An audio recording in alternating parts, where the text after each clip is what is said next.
Et quand tu arrives au résultat à la fin, c'est comme si tu as joué à un jeu vidéo et tu as battu le boss final, quoi. Mhm. Concrètement. Tu vois, ça y est, t'as plié le game, tu as réussi le truc.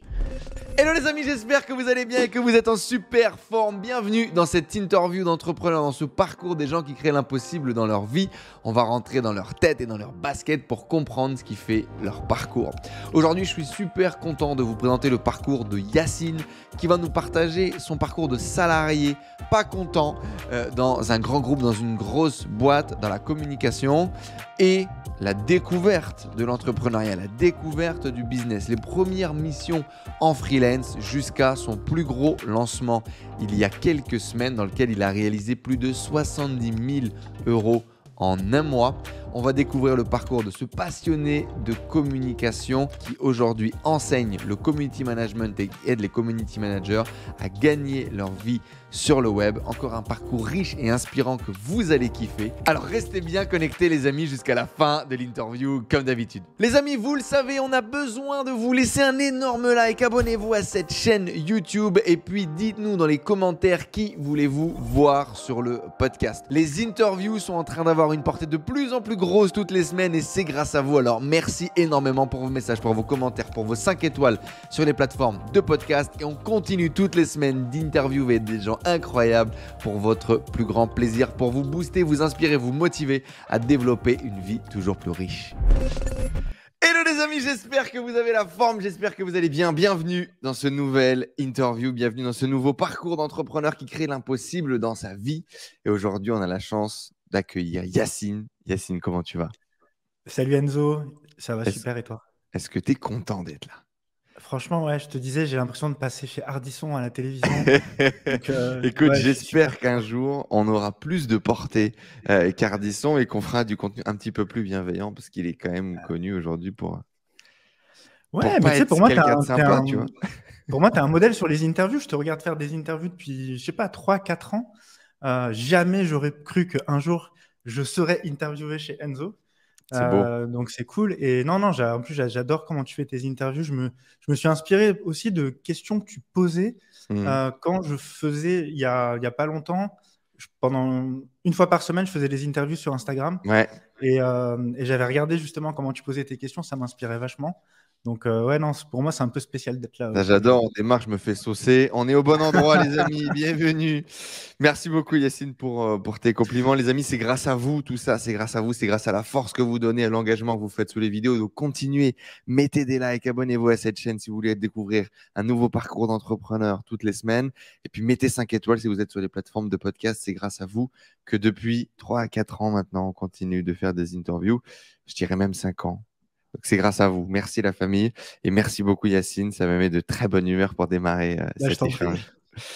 Yacine, en plus d'être un super mari, un super papa, tu aides les gens à changer leur vie grâce aux réseaux sociaux, tu leur apprends le community management et ensuite tu leur apprends à mieux vendre leurs services de community management, tu les mets en relation avec des entreprises et tu aides du coup ces entreprises à avoir de meilleures stratégies dans leur community management. Tu viens de faire un super lancement dans lequel tu as fait des chiffres extraordinaires dont on parlera dans quelques minutes. Mais avant ça, raconte-nous tout. C'est quoi ton histoire à toi? J'adore les questions, Enzo. Tu nous fais remonter, tu veux que je remonte jusqu'à quand?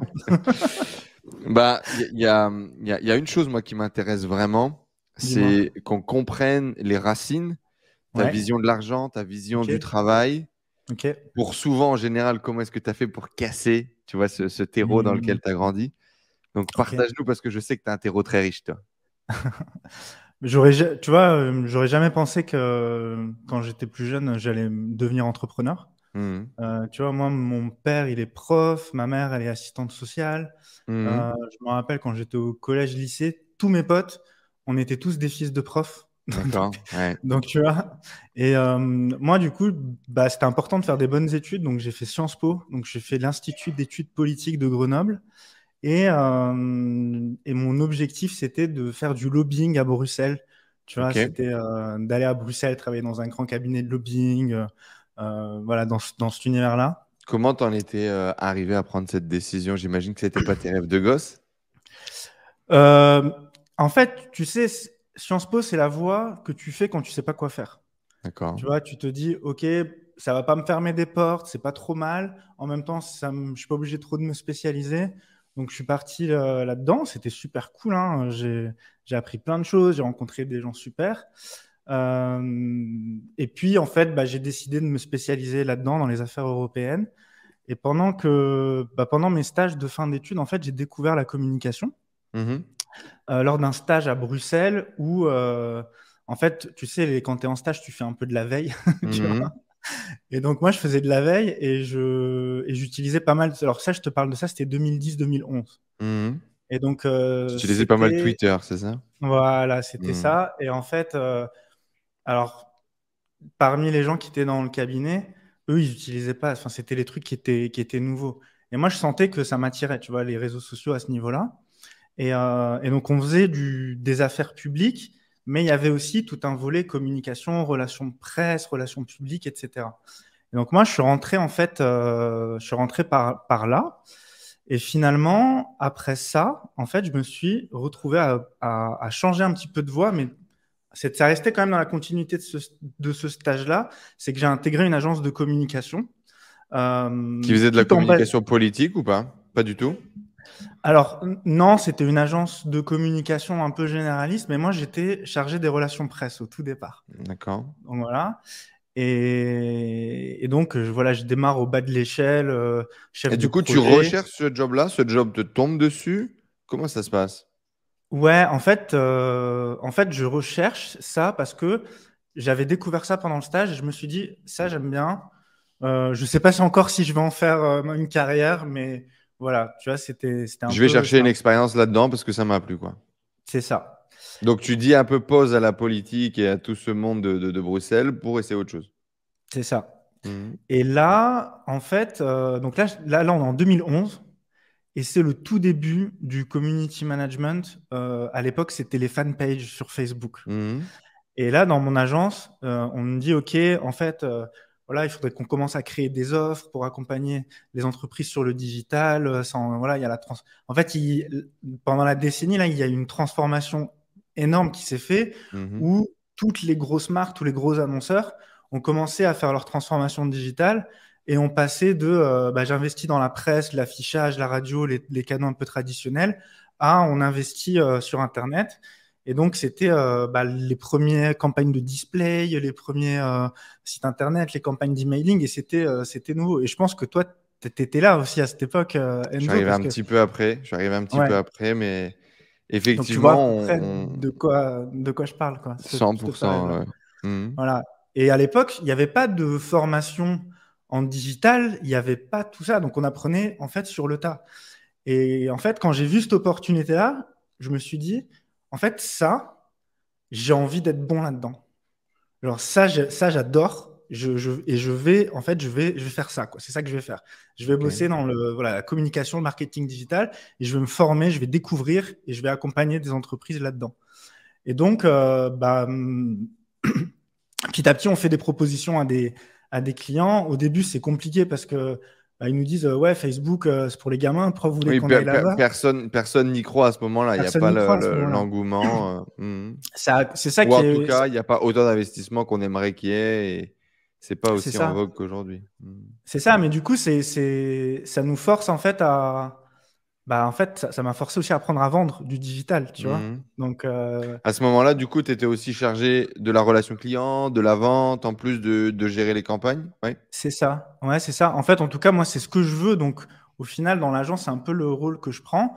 Et si tu C'est veux, une je suis petite resté. agence, du coup, tu te retrouves un peu à faire couteau suisse facilement. Ouais, c'est Ouais. ça. Et si tu veux, je reste 5 ans dans la même agence. Et à la fin des 5 ans, j'ai une équipe, j'ai des community managers, j'ai des chefs de projet. Et en fait, moi, je suis un peu. Alors, on s'en fout du titre, je me rappelle même pas, mais tu vois, c'est un peu directeur de clientèle. Et puis, en même temps, je pilote aussi les chefs de projet pour être sûr que tout va bien. Mhm. Donc c'est Donc, tu vas ça. vraiment grandir dans le digital à travers cette agence, quoi. Complètement, complètement. Et justement, en fait, tu vois, l'idée me trotte dans la tête et je me dis, je, en fait, mon rêve, à ce moment-là, c'était un rêve que j'avais pas avant, mais là, je me dis, j'aimerais bosser dans un grand groupe international et faire du marketing, voilà, chez l'annonceur, dans une grande marque, etc. Et, Ok. Et en fait, tu sais, après, tu te fais un peu démarcher, tu te fais un peu des chasseurs de tête et tout. Mhm. Et donc, sans trop chercher, en fait, je me fais recruter par un cabinet de conseil international qui est présent dans plusieurs pays dans le B2B. Et c'était exactement le type de boîte que je cherchais. Et donc, pour moi, à cette époque, donc là, on est en 2017 et je suis super content de rejoindre cette boîte-là après mon expérience en agence. Mhm. Et en fait, ça s'est pas tout à fait passé Comme tu l'aurais comme prévu. espéré. Ouais, parce que, alors, pour ceux qui connaissent un peu, tu vois, le monde de l'agence, c'est très particulier. On touche à plein de trucs. Il y a une Mhm. ambiance très famille. Voilà, Toujours en retard, les clients qui t'emmerdent, mais on ouais, mais essaye mine de de se rien, tu vois, battre pour faire avancer le. ouais, mais Ouais. j'en garde quand même de super souvenirs, en fait, de cette époque de l'agence parce que c'était tout le temps des challenges. J'apprenais tout le temps. Et ouais, franchement, C'est il n'y tout le avait temps dans aucune le mission qui se feu, ressemblait. mais t'as vraiment cette sensation, en tout cas, moi, dans les petites agences dans lesquelles j'ai bossé, euh, on est dans le feu, mais on est ensemble et on essaie de faire que ça marche, quoi. C'est ça. Exactement, Hmm. exactement. Ouais, il y a cet esprit d'équipe aussi qui est là et tout ça. Ouais. Et donc là, dans le nouveau poste, au début, c'est super. Voilà, sur le papier, je suis responsable communication digitale, tout est OK. À l'époque, je viens d'avoir ma fille. Mhm. Donc, forcément aussi, on s'améliore en statut, meilleur salaire, etc. Donc, c'était cool. Et en fait, rapidement, je Tu gagnes deviens. bien, tu gagnes bien ta vie, du coup, quand tu fais Ouais, mais Sciences après, Po, quand tu prétends à des ouais, jobs assez élevés, et même en agence après 5 ans, c'est ouais, alors après, à l'époque, j'étais content, mais je gagnais, tu vois, par rapport à d'autres camarades, je gagnais pas non plus énormément. Pour être tout transparent, je gagnais 40K brut par an. Ça me faisait, j'avais 2200 € en net par vivant mois, quoi. à Grenoble, c'est ça? À Lyon, ouais, À à Lyon Lyon. à l'époque. Ouais, C'est pas mal, c'est bien. c'est ça. Oui, oui, oui, oui, oui, CSP+, non, mais c'est, bon, t'as fait ton bac+5, t'as fait Sciences Po, enfin, voilà, j'étais content, ouais, t'es dans ta ouais, c'est ça, lignée. Tu continues c'est ton ça, chemin, quoi. c'est Hmm. ça. C'est ça. Et en fait, rapidement, je me rends compte que, en fait, j'étais super malheureux à cette époque. Parce que en fait, il n'y avait plus autant de challenges. Finalement, une fois que tu as un peu voilà, présenté tes idées, mis en place ce que tu voulais, il se passait plus grand-chose. Il y avait aussi, tu vois, pour tous ceux qui ont déjà bossé dans des grosses boîtes, le connaissent un peu, la politique interne de ces boîtes-là. Finalement, la compétence, elle compte autant que le nombre avec qui tu veux devenir pote, etc. Donc après, c'est une très très bonne boîte, mais moi, ça me correspondait pas. Je trouvais pas forcément ma place là-dedans. Et je me rappelle qu'à des moments, je me disais, putain, mais en fait, c'est ça la vie, quoi. Tant pis. Genre, tu te lèves le lundi matin, t'as pas envie. T'attends le vendredi. Le vendredi, tu vas te bourrer la gueule un peu pour oublier la semaine. Puis tu t'essaies de t'occuper le week-end et le lundi, ça reprend. Et je me disais, franchement, c'est pas ouf. Mais si ça se trouve, en fait, c'est ça la vie, en fait. Donc, juste serre les Ok. fesses et avance, quoi. Tu vois, je m'étais un On peu t'avait appris que c'était ça résigné. la vie? T'avais cette Bah ouais, croyance, t'avais cette vision que c'était ça la vie? carrément, parce que pour moi, j'avais pas d'autre modèle. Et je me disais, limite, en fait, t'as de la chance d'avoir ça, quoi. Tu vois? Et Tes je parents, m'étais dit, peut-être. ton père, il fait partie de ces profs qui étaient encore passionnés par leur job et qui arrivaient à raviver la flamme chez les jeunes ou il était peut-être aussi fatigué d'un système, il était plutôt de quel côté? Non, mon père, il adorait son job et Ta mère non, aussi, mon père, il t'as vu une adorait certaine son forme job, de mais passion de leur boulot ou pas? Hmm.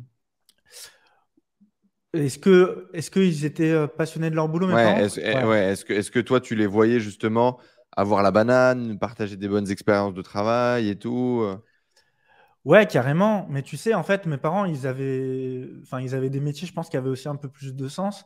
Tu vois, je dirais pas que j'avais un bullshit job, c'est pas vrai, tu vois, mais bon, quand tu es prof ou quand tu es dans le social, tu as aussi un impact un peu différent. Bah, un Que impact là, en fait, social tu travailles direct, ouais. pour une entité finalement et t'as pas, tu vois, tu sens pas l'impact direct de ce que tu fais. C'est ce qui te Et manquait, tu penses, à ce moment-là? ouais, c'était de l'humain, des émotions, de l'aventure, sentir vivant, quoi. Tu vois, c'est ça que j'avais pas. Et tu vois, je me disais, bah écoute, c'est pas grave, si jamais tu bosses bien, tu auras une promotion et puis ça va peut-être changer, mais tu vois, voilà, je voyais pas trop en fait comment ça pouvait s'améliorer. Et c'est à ce moment-là où j'ai commencé à m'intéresser au business en ligne avec des rencontres que j'ai fait. Et notamment, alors je vais parler de lui, mais quand il va halluciner que je parle de lui dans la vidéo s'il le voit. Mhm. Mais j'avais rencontré un mec qui s'appelait Marvin. À l'époque, moi, j'avais 28 ans. Et lui, il avait 23 ans, donc beaucoup plus jeune que moi. Et je lui dis, ouais, qu'est-ce que tu fais, tout ça? Il me dit, bah, moi, j'ai une chaîne YouTube, je parle d'investissement immobilier. Je lui dis, ok, t'as 23 ans, tiens, ça m'intrigue, qu'est-ce qui se passe et tout. Et il me dit, bah ouais, en fait, j'ai fait un crédit étudiant. Et du coup, quand tu fais un crédit étudiant, tu commences à rembourser 5 ans après et tu es Mhm. à 0%. Et il me dit, et donc j'ai emprunté à la banque en crédit étudiant et avec ça, j'ai acheté un appart. Et là, en fait, je touche des loyers et du coup, je fais une chaîne YouTube pour expliquer comment j'ai fait ça et je vends une formation derrière. Et moi, dans la tête, je me dis, attends, le mec, il a 23 ans, il a acheté un appart, il vend des formations sur Internet. Je me dis, et moi, je suis en train de me faire chier. J'ai 50 plus que lui. Je suis en train de me faire chier et tout. Je me dis, il y a un truc que j'ai pas compris dans le truc. Et donc, je commence à lui poser des questions, à essayer de comprendre Et tout c'est une ça. rencontre un peu impromptue comme ça, qui sort Ouais, de nulle part ou... en fait, il était stagiaire. Il était stagiaire, tu vois.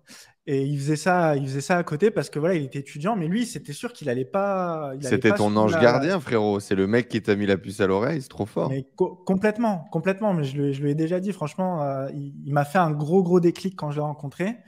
Et à ce moment-là, j'ai commencé à. En plus, c'est lui qui me dit, je sais pas, ouais, tu connais Gary Vaynerchuk, tu connais pas, tu connais. Bref, il commence à me citer des noms, puis moi je notais, puis après j'allais regarder, tu vois. Hmm. Et donc je commence à regarder sur YouTube, etc.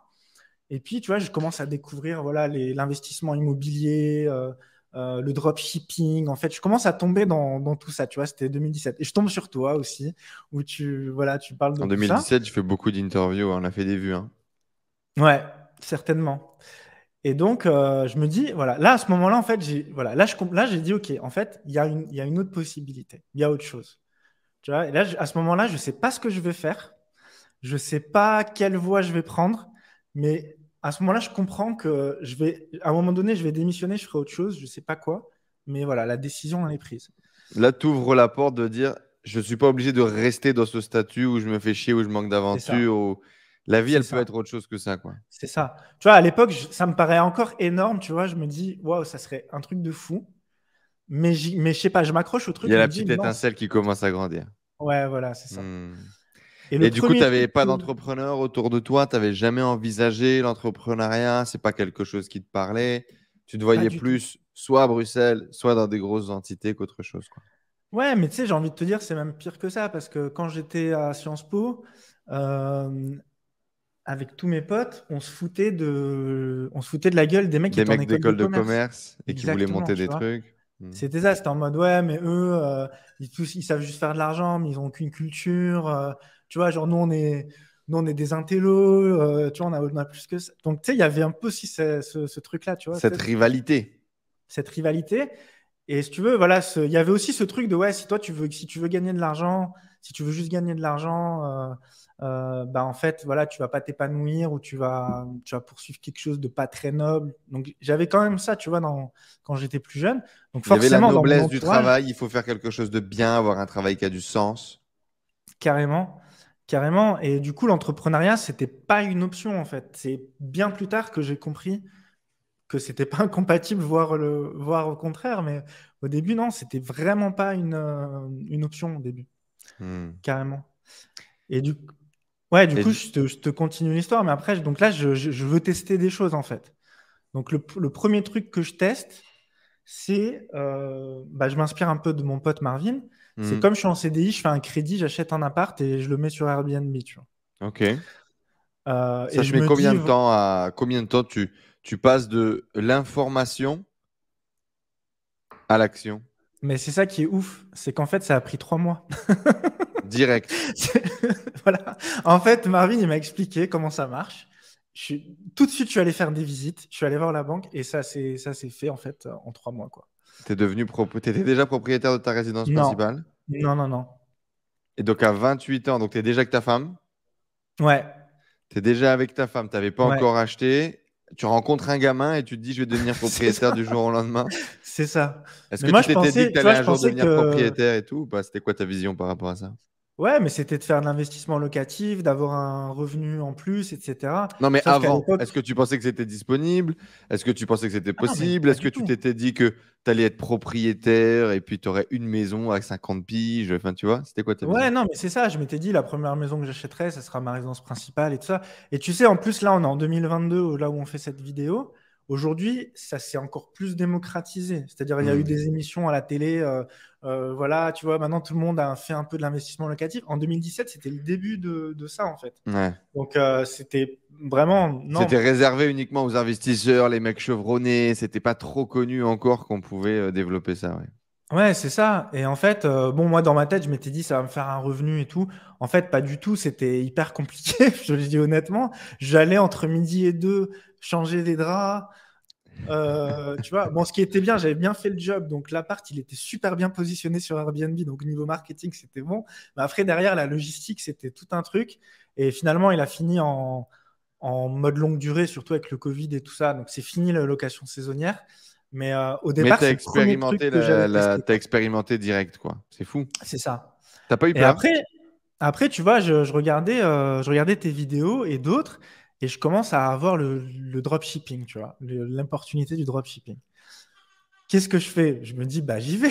Donc, du coup, je crée mon Shopify, je choisis une niche, etc. Je vends des tableaux fabriqués dans des usines en Chine, tu vois, Hmm. donc avec des trucs thématiques et tout.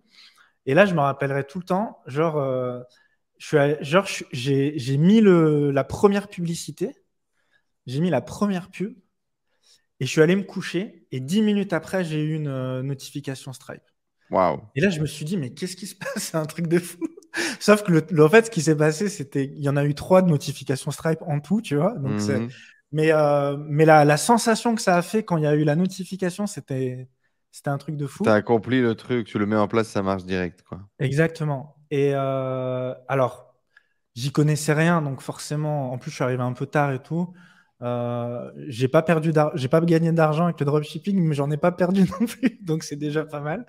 Mais en fait, j'ai adoré parce que voilà, j'ai appris à voilà Bah, comment on fait t'étais un à site. l'aventure 100%. Toi qui manquais d'aventure, là, t'étais dans le cœur de l'aventure, quoi. Ouais, c'est ça, c'est ça. Mais voilà, je me suis dit, en fait aussi le truc qui me dit, je me dis j'arrête, c'est que j'avais commandé les tableaux que je vendais et je me suis dit tiens, je vais en offrir un à mon père et puis en même temps il me dira si c'est cool parce qu'en plus j'avais même pas testé le produit, tu vois. Mhm. Et là mon père il m'envoie un message, il me dit mais c'est quoi cette merde que tu m'as envoyé? Et il me dit mais c'est mal fait et tout. Il me dit c'est quoi ce truc? Et là je me dis non mais c'est bon, je vais pas, tu vois, C'est pas je me terrible, sentais ouais. pas bien, tu vois. Je me sentais pas bien et donc voilà. Mais donc en fait, si tu veux, je suis en train d'expérimenter. Là, on est toujours en 2018. J'expérimente des trucs. Et justement, le passage au l'achat immobilier, etc., t'as pas peur? Et c'est un gamin de 23 ans qui t'a donné deux modes d'emploi à travers deux réunions café. Et toi, tu fais un crédit, t'achètes un truc, tu te lances dans une aventure, comme ça. Ouais, mais en fait, j'avais quand même réfléchi au truc. C'est pas juste parce que quelqu'un m'en a parlé. C'est m'en a parlé, m'a mis la puce à l'oreille. Je me suis renseigné. Je me suis rendu compte que plein de gens faisaient ça et qu'il y avait certains critères dans lesquels ça marchait. Je me suis dit, bah, pourquoi pas? Voilà, je me suis dit, voilà, au pire, bah, je voyais pas en fait trop les Est-ce que tu risques as et eu besoin grave. d'acheter une formation, de suivre quelque chose, ou tu l'as fait directement avec le contenu gratuit que tu as trouvé sur Internet? Non, même pas. J'étais juste, je regardais du YouTube à fond et voilà. Et Et ça s'est Marvin bien me passé, ton donnait des achat s'est conseils. bien déroulé, la mise en location, boum, boum, c'est passé Ouais, quoi. ouais, ouais, ça s'est bien déroulé. Aujourd'hui, tu vois, cette opération, je suis break-even, on va dire. Donc, un vrai investisseur dirait je l'ai pas super bien géré. Hmm. Voilà. Mais je perds pas d'argent avec le truc. Pour moi, c'est un peu comme une épargne, tu vois, que je me fais. Voilà. J'en parle jamais, hein. C'est pas une opération de ouf. Mais c'était pas, tu vois, Mais c'était tu as ton pas. bien immobilier qui travaille Voilà. et tu amortis de l'argent tous les ans, quoi. Ouais, c'est ça, c'est ça. Et puis tu as testé l'opération, t'es devenu propriétaire du jour au lendemain, tu as testé le Airbnb, c'est quand même pas mal de choses. Ouais. Ouais, non, c'est ça, c'est ça. Et donc, si tu veux, à un moment donné, il y a une ancienne collègue de l'agence où je bossais avant Ouais. qui me contacte et qui me dit, ouais, tu sais, j'ai quitté l'agence. Maintenant, j'ai monté ma propre agence. Elle était plus dans l'événementiel et tout ça. Ok. Et elle me dit, ouais, là, mon client, je voudrais l'amener sur les réseaux sociaux, en gros, faire du community management, mais moi, j'y connais rien. Je me rappelle que toi, tu étais calé là-dedans et tout. Ça te dit pas de gérer ses comptes. Et là, je lui dis, bah ouais, grave, ok. Et elle me dit, ok, tu vas prendre combien? Et moi, à l'époque, tu vois, j'avais déjà mon salaire. Je lui dis, bah, je sais pas, 300 euros par mois, je pense que c'est très, très bien, tu vois. Et j'étais super content. Alors, c'était peanuts, Donc elle était mais super contente aussi parce qu'elle, du coup, elle facture un k c'est ça, ou un k au client et toi, tu lui prends 300. c'est ça. Donc, du coup, ça se passe bien. Après, À ce elle me moment-là, du ramène. coup, il n'y a même pas le problème de facturation. Tu te dis pas, tiens, il faut que je crée un statut, tout ça. Non, on se prend pas la tête avec ça. Ou déjà, il faut commencer à réfléchir à ça. La partie légale, par Non, exemple, pour faire le non, dropshipping, est-ce que tu t'es fait chier à je me monter suis une pas fait chier. auto-entreprise ou est-ce que tu l'as fait comme ça, on verra ce qui se passe? Non, parce que justement, en fait, je m'étais dit, à partir du moment où ça te fait vraiment du chiffre, là, je régulariserai le tout. Mais à l'époque, il n'y avait pas de quoi justifier qu'on se prenne la tête par rapport à ça. Par D'accord, contre, donc quand j'ai c'était pas une barrière pour toi. C'est important parce que tu Non, sais, il y a plein de gens qui ne lancent ouais, pas de c'est vrai. projet parce C'est vrai. qu'ils ne savent pas C'est vrai. comment ça marche, quoi. C'est vrai. Ben, je le vois, tu vois, j'ai des clients, ils ont même pas encore commencé à prospecter, même pas encore de clients, et qui me parlent de statut. Et je leur dis, mais tu sais quoi, en fait, tu peux le faire en une semaine. Donc, trouve déjà un client, il te signe le devis. À ce moment-là, tu fais ton statut et une semaine après, tu as ton truc. Mais c'est vrai que Hmm. ça. Ouais. Non, mais à l'époque, non, je me prenais pas la tête par rapport à ça. Par contre, quand j'ai commencé à facturer en freelance à côté, là, forcément, j'ai Il a fallu. régularisé. Ouais, Hmm. c'est ça. Et donc, si tu veux, tu vois, là, le truc de freelancing, je me dis, il y a un truc, parce qu'en fait, ça se passe bien. Et je me dis, bah, j'ai pas besoin de créer un site web, il n'y a pas besoin d'aller changer des draps, il n'y a pas besoin de. Tu vois, en fait, tu as juste une compétence, donc quelque chose que tu as déjà, que tu sais faire, une Que tu fais expertise, tous les jours au boulot. que tu fais déjà tous les jours. En fait, tu as juste à trouver un client. Dès le lendemain, tu commences à l'accompagner, puis à la fin du mois, il te paye, quoi. Donc, en fait, euh, je me dis, mais en fait, c'est pas plus compliqué que ça. Tu vois. Et est-ce qu'à ce moment-là, tu réfléchis et tu te dis, tiens, je suis un entrepreneur et avec l'investissement, avec les tests en dropshipping, avec le freelancing, je suis en train d'essayer de me créer un business ou juste tu fais les trucs sans vraiment te prendre la tête, y penser et... En fait, je crois à cette époque-là, je crois, tu vois, si jamais je réfléchis, ce que je me considérais comme un freelance, un entrepreneur Hmm. ou quoi, je crois que j'essayais juste de créer des sources de revenus. Dans ma tête, c'était je dois créer des sources de revenus pour pouvoir quitter mon job et faire ce que je veux, quoi. Tu vois, Ok, je donc il y réfléchissais comme avait ça. cet objectif de quitter son job. Ouais, c'était ça. C'était vraiment ça l'objectif. Et donc, tu vois, je commence à faire des missions en freelance. Et puis, du coup, bah, en fait, je bosse plutôt bien. Donc, du coup, il y a des recommandations et tout.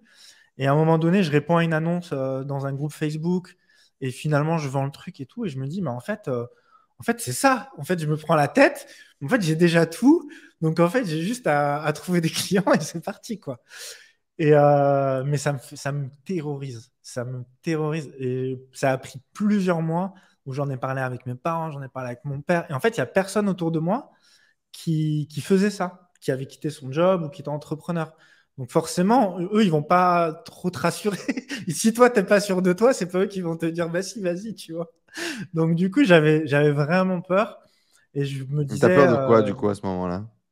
bah, je me dis, imagine, je quitte mon job et en fait, on n'a plus d'argent. Qu'est-ce qui se passe? On va être à la rue avec ma femme, ma fille, on fait comment?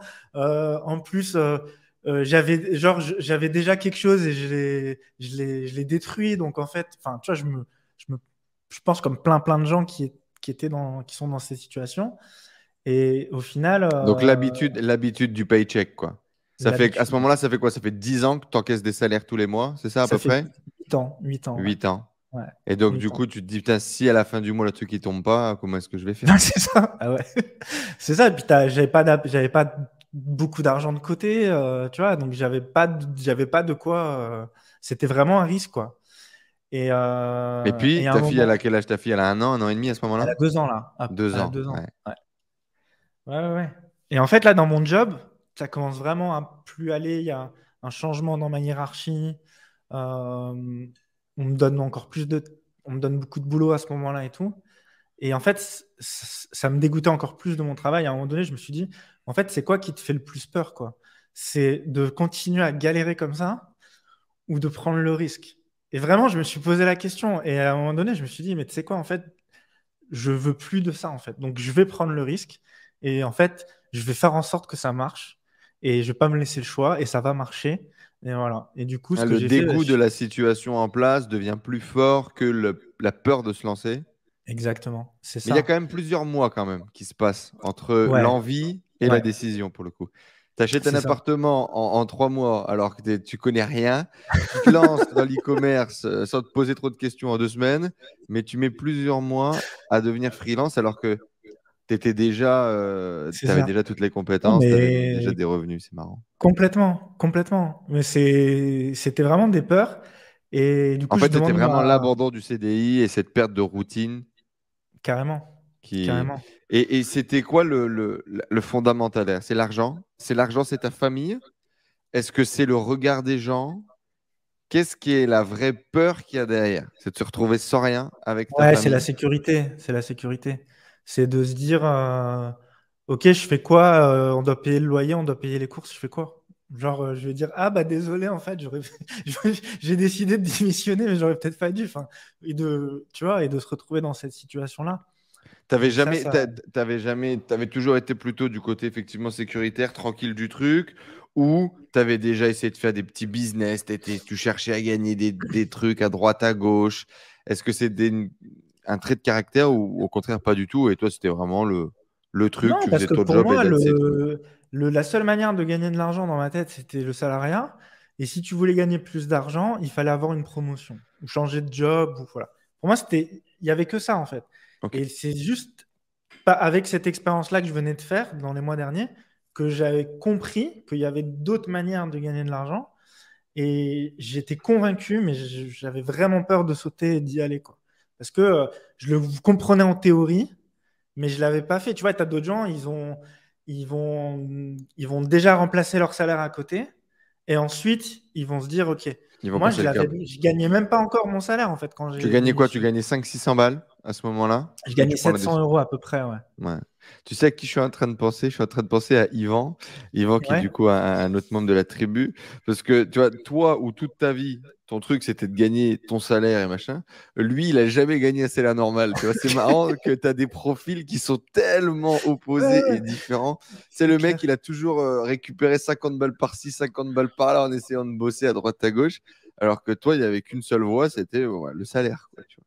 C'est ça. C'est trop fort. Exactement. Et donc, du coup, tu gagnes 500-700 € par mois avec du coup des contrats de freelance sur lesquels tu as du bouche à oreille ou sur lequel tu as réussi à vendre ta première mission de bout en bout en trouvant une mission sur les réseaux sociaux. Et là, tu te dis, allez, le dégoût, j'en peux plus, ils me font chier. C'est Est-ce que tu ça. fais quoi? Tu négocies une rupture Ouais, conventionnelle? Ouais, quand même, ouais, on n'est ouais. pas fou. Ouais, ouais, bah de toute façon, ça coûte rien de demander. Mais oui, du coup, ça se termine sur une rupture conventionnelle. Donc ça, c'est cool, tu vois, ça laisse, Le ça, chômage. voilà. Donc c'est ça. Et en fait, là, le truc qui se passe, Enzo, Donc, c'est que genre 2 mois après, bah, je triple mon salaire en fait, avec la freelancing, avec avec la le presta. freelance. Ouais. Parce qu'en fait, j'ai que ça. Et donc en fait, j'ai qu'une idée en tête, c'est je dois trouver des clients. Et du coup, bah, en fait, juste, là, tu sais aussi, le truc, c'est quand tu es en poste, tu peux pas chercher des clients. Parce que Mhm. tu te dis, voilà, si mes collègues me voient en train de communiquer, qu'est-ce qu'ils vont me dire, etc. Tu sais, tu dois le faire un peu Ouais, en puis c'était sous-marin. pas ton état d'esprit de toute façon. Tu partais pas en mode Oui, machine survivor, c'est pas ce que tu non, cherchais à développer, non, quoi. c'est ça, c'est ça. Mais tu vois, en fait, je fais un truc très simple, tu vois, enfin, je réfléchis un peu à ce que je peux proposer. Tu vois, je me positionne en tant que consultant marketing sur les réseaux sociaux. Donc, c'est un mix entre du community management et du Facebook Ads, en gros. Donc Mhm. voilà, il y a de l'organique et du payant. Je sais à peu près quelle boîte je veux viser. Je fais une vidéo, je crée un lead magnet. Je crois que le lead Que magnet, tu appelleras pas, j'imagine, lead magnet à l'époque, parce que si tu maîtrisais non, déjà ce système de funnel et ce jargon ou pas? un peu, mais moi j'ai appelé ça un e-book, quoi. Mhm. Mais ouais, enfin, j'avais quand même. Tu vois, en fait, j'ai Tu avais appliqué quand même aussi ce ce que. background aussi Ouais, d'agence à l'époque, donc à l'époque on faisait c'est des ça. livres blancs, pour tous ceux qui ont connu, Exactement, des e-books, des exactement. livres blancs, et ok. C'est ça. Donc, je fais un truc, je crois, ça s'appelait 5 stratégies pour générer du trafic en lieu de vente via les réseaux sociaux ou un truc comme ça, tu vois. Mhm. Et genre, je fais une vidéo sur LinkedIn et je dis, tu veux savoir comment générer du trafic en lieu de vente, etc. Laisse-moi un commentaire. Donc là, à l'époque, je savais pas que ça s'appelait le two-step, tu vois. Mhm. Mais en gros, je fais ça et je dis, voilà, si tu veux le guide, laisse-moi un commentaire et je te l'envoie en message privé. Et donc, bah, en fait, il y a plein de gens. Donc après, je discute en message privé. Il y a des gens qui réservent dans le calendrier directement qu'il y avait dans le e-book. Il y en a d'autres, c'est en discutant que j'obtiens des rendez-vous. Et bim, comme ça, je signe 3 missions à 2 000 euros, tu vois. Là, comme ça. Comment Et est-ce que je me tu vas dis, justement te tarifer? Comment est-ce que tu vas définir combien tu vaux? Toi qui avais vendu ta première presta à 300 balles, certainement un peu ouais, sous-pricé, quand là, il va falloir définir ton prix, comment est-ce que tu vas le ouais. définir? Et est-ce que ça va être Bah, dur ou pas? ouais, alors, en fait, tu vois, quand j'étais en agence et même après chez l'annonceur, on faisait tout le temps appel à des consultants extérieurs. Et moi, ça me faisait halluciner parce que des fois, je me disais, attends, le mec, il gagne mon salaire et il vient 2 jours. Et en plus, quand il part, il nous laisse le sale boulot, tu vois. Genre, lui, il a juste venu, il a dit, bon, vous faites ça, il se casse. Et toi, tu restes toute la nuit à faire ce qu'il a dit, tu vois. En gros, je Mhm. caricature, mais c'est un peu ça l'idée. C'est Donc, l'idée. tu vois, j'avais une idée, en fait, de combien price un consultant ou de combien price un prestataire. Et en fait, dans ma tête, j'avais ce modèle-là, tu vois, dès le départ. Donc, Donc en général, quand tu étais en grosse boîte, c'est des mecs qui gagnaient entre 500 et 1000 euros par jour.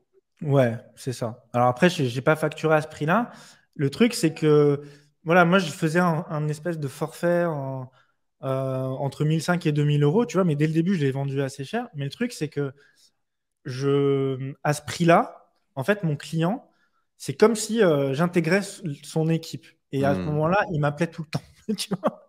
Et moi, au début, je savais pas trop encore bien comment cadrer l'émission. Et donc, je me faisais aussi facilement déborder.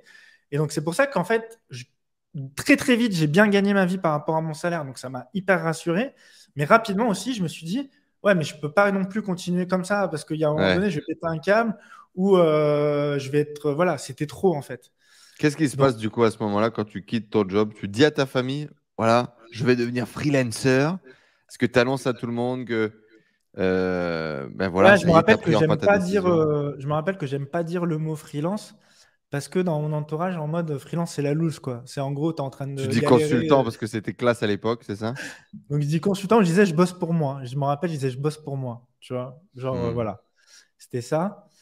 Et je fais un coaching aussi à ce moment-là Avec qui? Pour faire avec quoi? Amin Lams. Ah, mon frérot! Yes, à ce moment-là.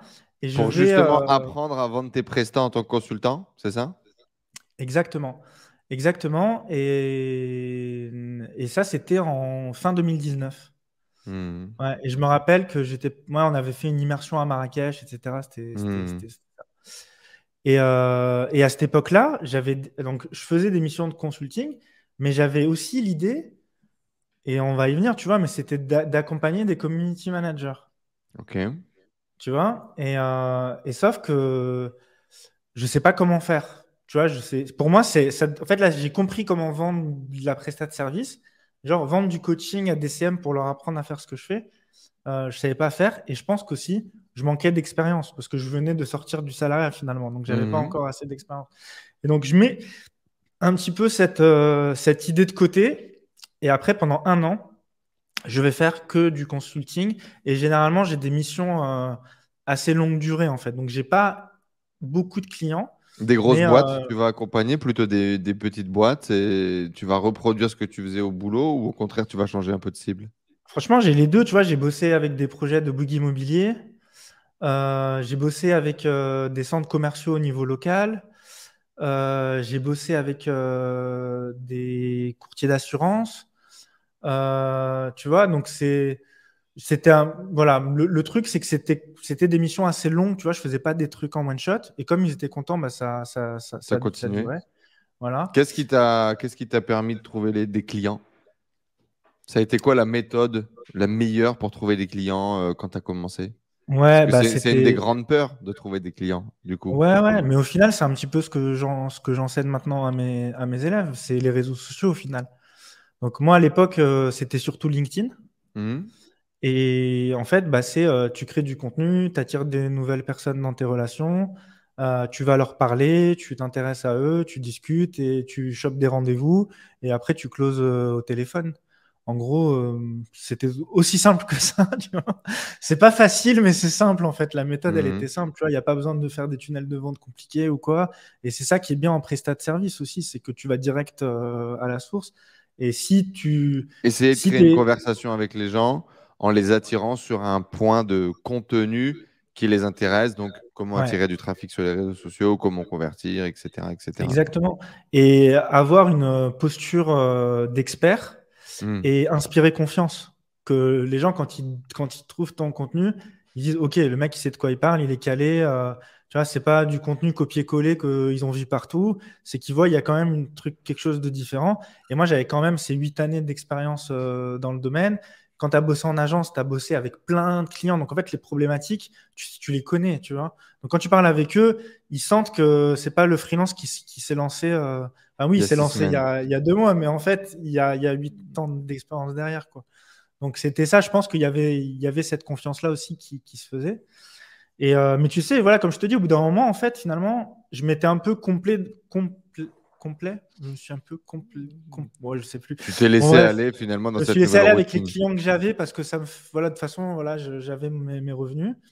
Et Comment après, tu il y a vis ça eu, justement, ce changement de revenu? Tu disais que tu te fais x3, donc tu devais gagner entre 2000 et 3000, donc tu as dû gagner entre 6000 et je 8000 faisais à peu euros. près 6 000 euros, ouais, de chiffre d'affaires. Ouais. Mais Comment tu j'étais vis trop ça? content. J'étais trop content. Pour moi, non, c'était ouf. En fait, je mets plein. Du coup, là, je commence à mettre plein d'argent de côté et tout. Du coup, tu vois, on Est-ce vise que là ça casse des exactement de la même portes? Est-ce manière. que ça casse Tes parents devaient gagner 1005, entre 1005 et 2000 grand max si ton père il est en fin de carrière. Du coup, là, du jour au lendemain, tu te mets à gagner beaucoup plus d'argent qu'eux. Alors, tu gagnais déjà, à mon avis, plus qu'eux grâce à tes diplômes, etc. Mais c'était encore Ouais, dans le système normal. Là, ouais, waouh, deux, trois fois plus, ça fait vraiment beaucoup d'argent. Est-ce que tu as ouais. des barrières qui cassent par rapport à l'argent ou pas? Ouais, alors en fait, à l'époque, j'avais encore toujours l'impression que ça pouvait s'arrêter, tu vois. Ok.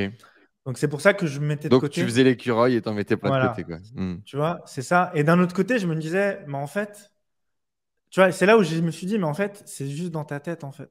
Parce que là, genre, je suis pas j'ai pas des nouvelles compétences, je fais pas quelque chose de plus que ce que je faisais avant. C'est juste que là, maintenant, j'ai décidé que je valais tant et il y a des gens qui sont prêts à me le donner. Mais avant, je l'avais aussi exactement pareil. C'est juste qu'avant, je ne le demandais pas ou j'avais pas la même posture. Et donc, tu vois, comme me dit, et à un moment donné, c'est dans la tête aussi, tu vois. Donc, je commence à comprendre ça à ce moment-là, complètement. Et du coup, pour attirer tes clients sur les réseaux sociaux, changement de posture, position de l'expert, voilà ce que je veux gagner par mois, voilà ce que je mérite pour aider les entreprises. Est-ce que tu as, beaucoup de gens qui rentrent dans une espèce de syndrome de l'imposteur pour demander des missions 1000, 2000 euros par mois, justement? Tu le Mm. disais, ce consultant en grand groupe, et pour tous ceux qui ont connu les grands groupes, vous l'avez connu aussi, le mec, il vient, il bosse 2 jours par semaine, il gagne 2000 euros par mois, voire plus, 3000, Ouais. 4000, etc. Euh, Quand c'est à nous de définir ce prix-là et de demander, et la personne dit 2000 euros par mois pour travailler 2 jours par semaine, il y a ce truc-là où tu es un peu hésitant, tu trembles un peu. Oui, oui, je mérite ça. Est-ce que tu as eu un peu ce syndrome de l'imposteur? Et si oui, comment est-ce que justement tu t'es rassuré de ah ok, je génère X clients pour mes clients, je génère X trafic, je génère. Quel a été un peu ton processus? Ouais.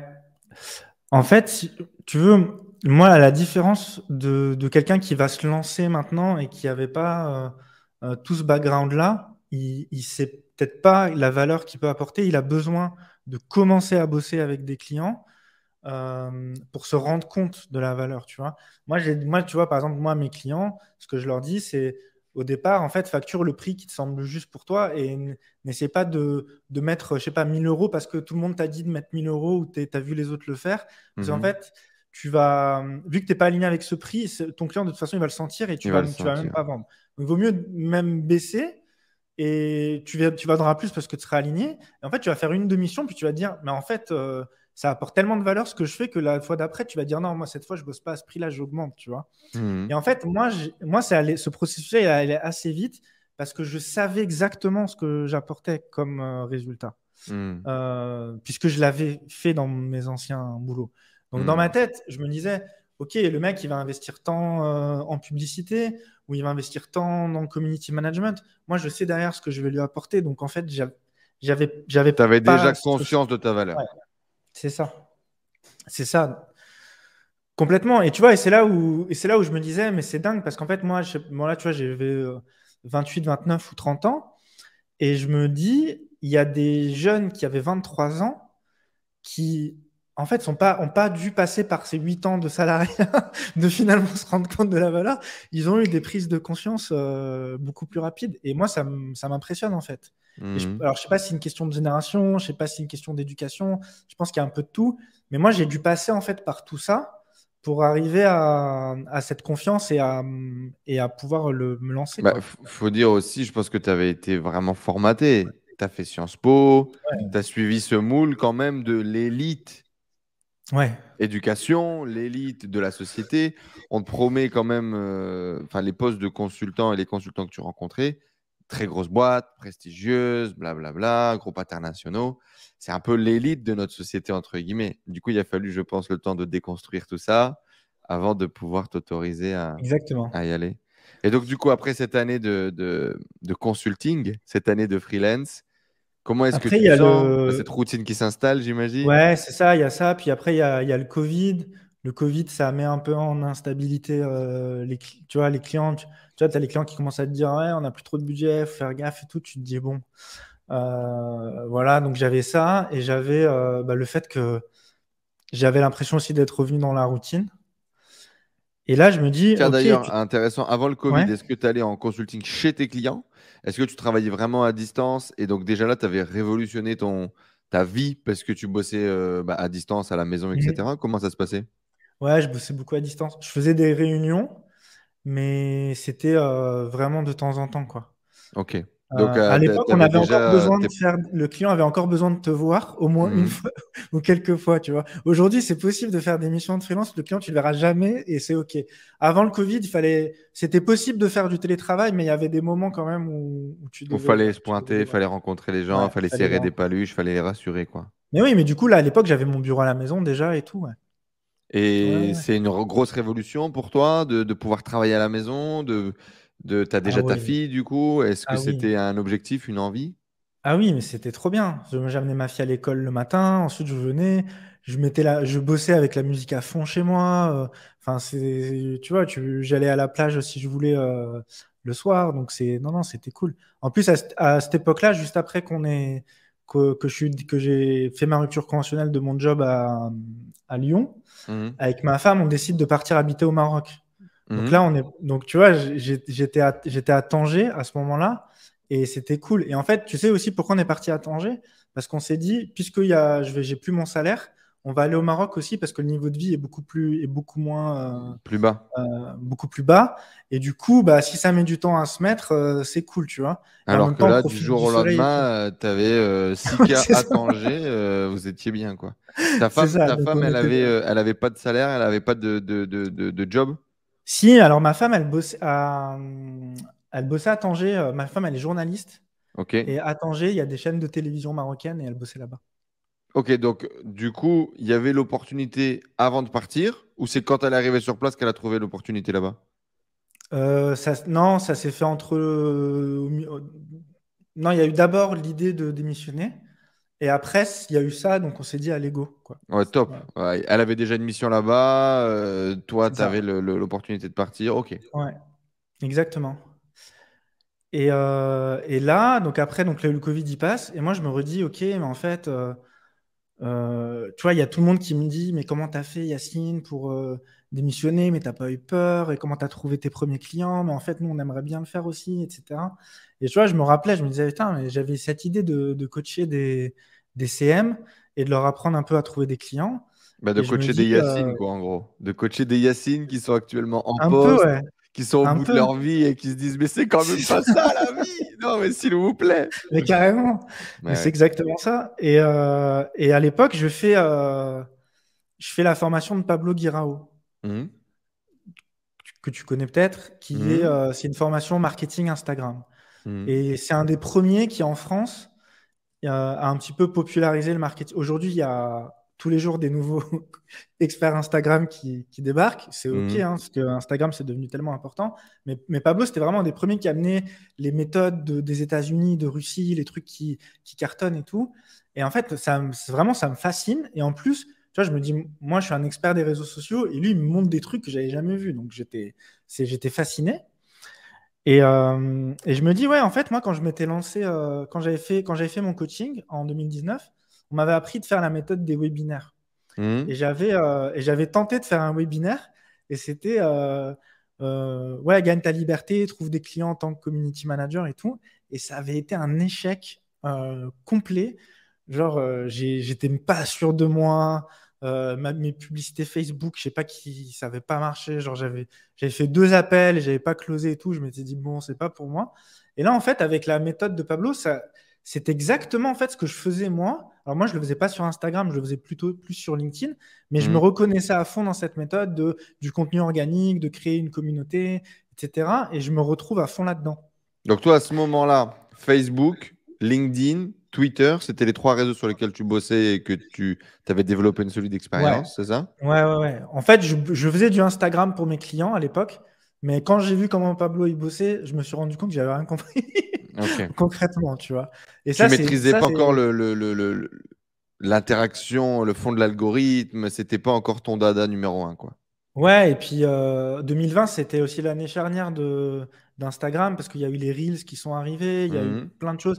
Il y a eu la fin des bots en 2019. À l'époque, Ouais, Instagram, 2019. en gros, t'avais plein de bots et tu vois, t'avais pas ce truc de l'organique et tout, beaucoup moins de l'authenticité. Ça, c'est venu à cette période-là, tu vois. Mhm. Et là, je me dis, en fait, c'est à l'été, je me dis, OK, en fait, je vais créer un compte Instagram pour le test. Mais par contre, je vais aller jusqu'au bout et je vais le faire pendant un mois à fond. Et à la fin du mois, je décide si je continue ou pas. Mhm. Donc, du coup, pour le faire à fond, qu'est-ce que je fais? Je contacte 4 leaders d'opinion, on va dire, influenceurs, enfin des gens qui ont des communautés que moi, j'avais pas à l'époque. Mhm. Et je leur propose de faire un live par semaine. Mhm. Donc, tu vois, j'y vais direct en mode je fais des lives et tout à l'époque. T'avais Et jamais je fait me de dis, vidéo. non, non, Si j'avais tu jamais faisais fait de quelques vidéo. vidéos que tu postais sur LinkedIn, mais c'est tout. J'ai des petites vidéos, jamais en live, jamais. Mhm. Voilà. Et je me dis, il faut que j'apporte à fond de la valeur et que je regroupe une communauté autour de moi. Et Mhm. là, tu vois, mon premier post que je fais sur Instagram, c'est comment vendre plus cher ses prestations de community manager. Tu vois, donc je rentre direct dans le vif du sujet. Et en fait, le premier post que je fais, alors tu vois, ce qui était cool, c'est que dans la formation de Pablo, c'est ça aussi qui est cool quand tu fais des programmes, c'est que tu te fais aussi un petit réseau. Et tu vois, Mhm. les gens qui étaient dans le programme, bah, ils me repartagent et tout. Et là, en fait, juste un post, il y a des community managers qui viennent me voir en mode putain, mais franchement, comment tu fais, comment tu fixes tes tarifs, comment ça se passe, comment tu trouves tes clients. Et je me dis, mais en fait, il n'y a pas d'infos. Il y a des infos pour les freelances ou de manière générale, mais il y avait personne en fait qui parlait de manière aussi spécifique. Et donc en fait, ce que les gens ils me disent, c'est en fait ce que tu nous dis, c'est concret, on voit que c'est comme ça se passe sur le marché, et ça se voit que c'est pas du copier-coller de ce que tu as vu ailleurs. Et je me dis, ok, en fait, bah voilà, je continue. Et là, je commence à faire des stories tous les jours. Et voilà, je raconte, moi, bah, je raconte un peu mon expérience, je donne des conseils.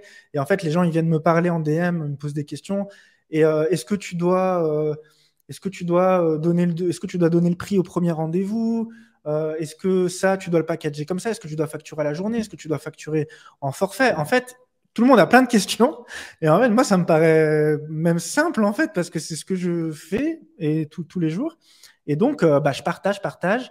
Et en fait, avec les lives, avec les conseils que je donne et tout, bah, Bon, en tu fait, à la décides fin quand du même de faire des trucs qui vont bien marcher. Donc, tu as ce post, tu as ces stories, tu as ces interviews où tu ouais, vas utiliser des gens qui ont déjà des communautés, tu vas les faire ouais, venir sur ton Instagram mm, et tu vas discuter avec eux de tout. C'est ça, mais de business en ligne, d'entrepreneuriat principalement, de devenir son propre freelance, etc. Il me semble exactement. que je vais passer 1 an, 9 mois peut-être, je suis passé sur ton Instagram avec toi.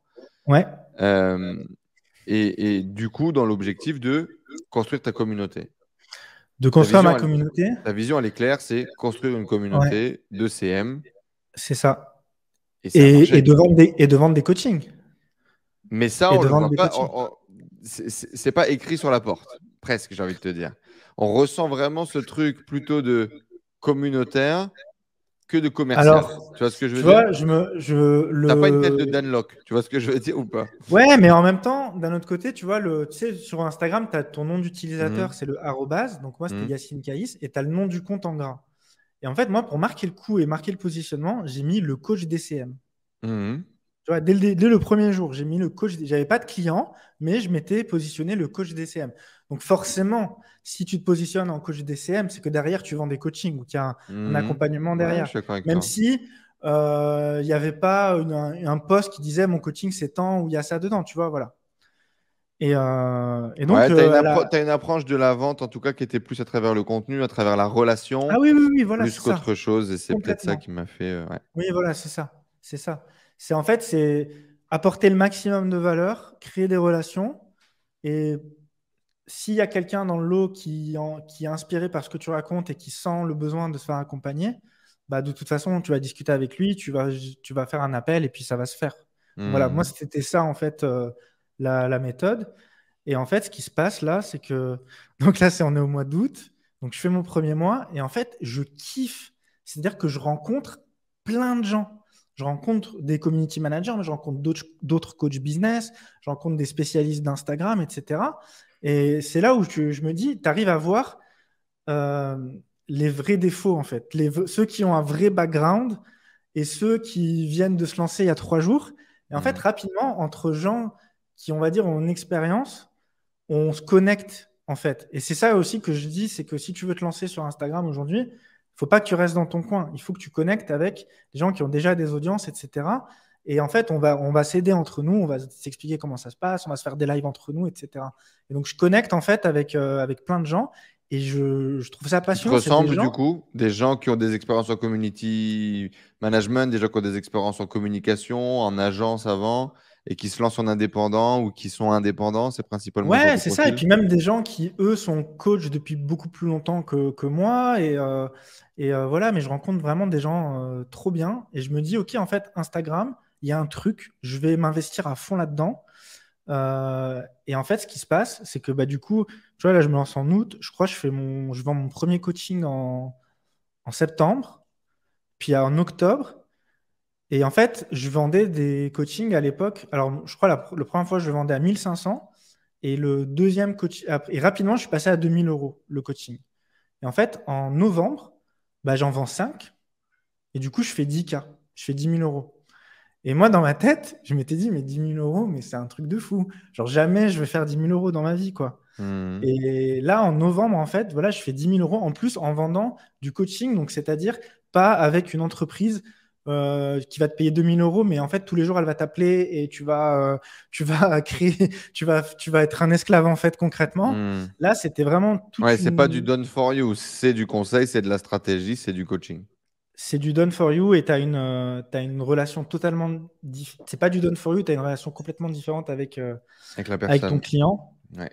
Et là, en fait, j'appelle tous mes clients que j'avais en done for you et je leur dis bon, bah, c'est bon, je vous recommande un tel, voilà, je fais la passation et je me dis, je trace, maintenant, c'est ça que je vais faire. T'arrêtes le done for you. J'arrête le done for you et je me lance à fond dans le coaching. Je sais pas trop ce que ça va donner. Mais ça me plaît. Genre, là, j'ai vraiment trouvé le truc qui me fait vibrer et le fait d'avoir des feedbacks comme ça, des clients ou même de la communauté, de gens qui appliquent ce que tu dis, qui ont des résultats. Tu vois, c'est les premiers retours que j'ai en mode ouais, truc de fou, j'ai trouvé mon premier client, bah, ça y est, je vais quitter mon job, etc. Tu vois, cet impact-là, c'était incroyable en fait. Et du coup, tu avais le truc de dire waouh, j'ai ces feedbacks-là et en plus, j'ai jamais gagné autant bien ma vie. C'était presque un rêve en fait. C'était incroyable à cette époque. Et, euh, et voilà. Donc c'était à Et partir. tu Ça, c'était. garantis quoi, grosso modo? T'accompagnes tes CM de leur trouver leur première mission, de multiplier leur salaire par deux. Qu'est-ce que tu fais pour ces Ouais, gens-là? en fait, finalement, c'est toujours le même type de personnes qui viennent me voir maintenant. J'ai deux types de profils. C'est soit des gens qui ont une compétence, donc ça c'était moi à l'époque, Hmm. c'est-à-dire soit qui Qui ont bossent en déjà travaillé agence, qui bossent en en tant grand que salarié, groupe. Hmm. voilà, ou alors des gens qui sont en reconversion professionnelle et qui ont fait une formation en community management. Et en fait, ils me disent, bah, OK, on a appris le métier dans la formation, mais on ne nous a pas appris à fixer nos tarifs, à trouver des clients, à communiquer. Est-ce que je dois communiquer en nom d'agence, comment je crée mes offres, quand je suis en rendez-vous client, qu'est-ce que je dis, enfin voilà, vraiment toutes les problématiques que tu as quand tu as une compétence et que tu es lâché et que tu ne sais pas vraiment comment trouver des Ouais. clients. Hmm. Et après, j'avais un autre profil où là, c'était d'autres CM qui font déjà 2 000 € par mois, 2 000, 3 000 € par mois, mais qui ont plein de petites missions, tu vois, 200, 300 euros, et qui ont plus le temps, et qui se disent, OK, en fait, je veux gagner plus, je Comment veux je next proposer des step, offres plus Yacine? chères, C'est comment je quoi peux faire? le step d'après? Ouais. Hmm. Voilà, c'est ça. Donc voilà, et à l'époque, je propose des accompagnements entre 1 mois et 1 mois et demi, où on se voit voilà, une fois par semaine, où je suis disponible pendant tout le temps en fait avec eux. Voilà. Donc là, Et il y a ça des marche? résultats. Ça Du marche coup, il y a des direct? résultats. Ah ouais, ça marche direct, il y a des résultats. Du coup, il y a des témoignages en vidéo. Du coup, forcément, ça fonctionne, donc ça attire d'autres gens. Et, Et tu euh, continues et de te là, spécialiser sur Instagram à ce moment-là. Tu ouais, continues de crusher l'algo, de comprendre comment créer du bon contenu, de continuer à interagir avec la commu. ouais, c'est ça. Mais en fait, après, enfin, tu dois te former sur tout. Tu te formes sur du personal branding parce qu'en fait, j'ai compris que en fait, ce qui marche, c'est pas de communiquer en nom d'agence, c'est justement de communiquer en ton nom.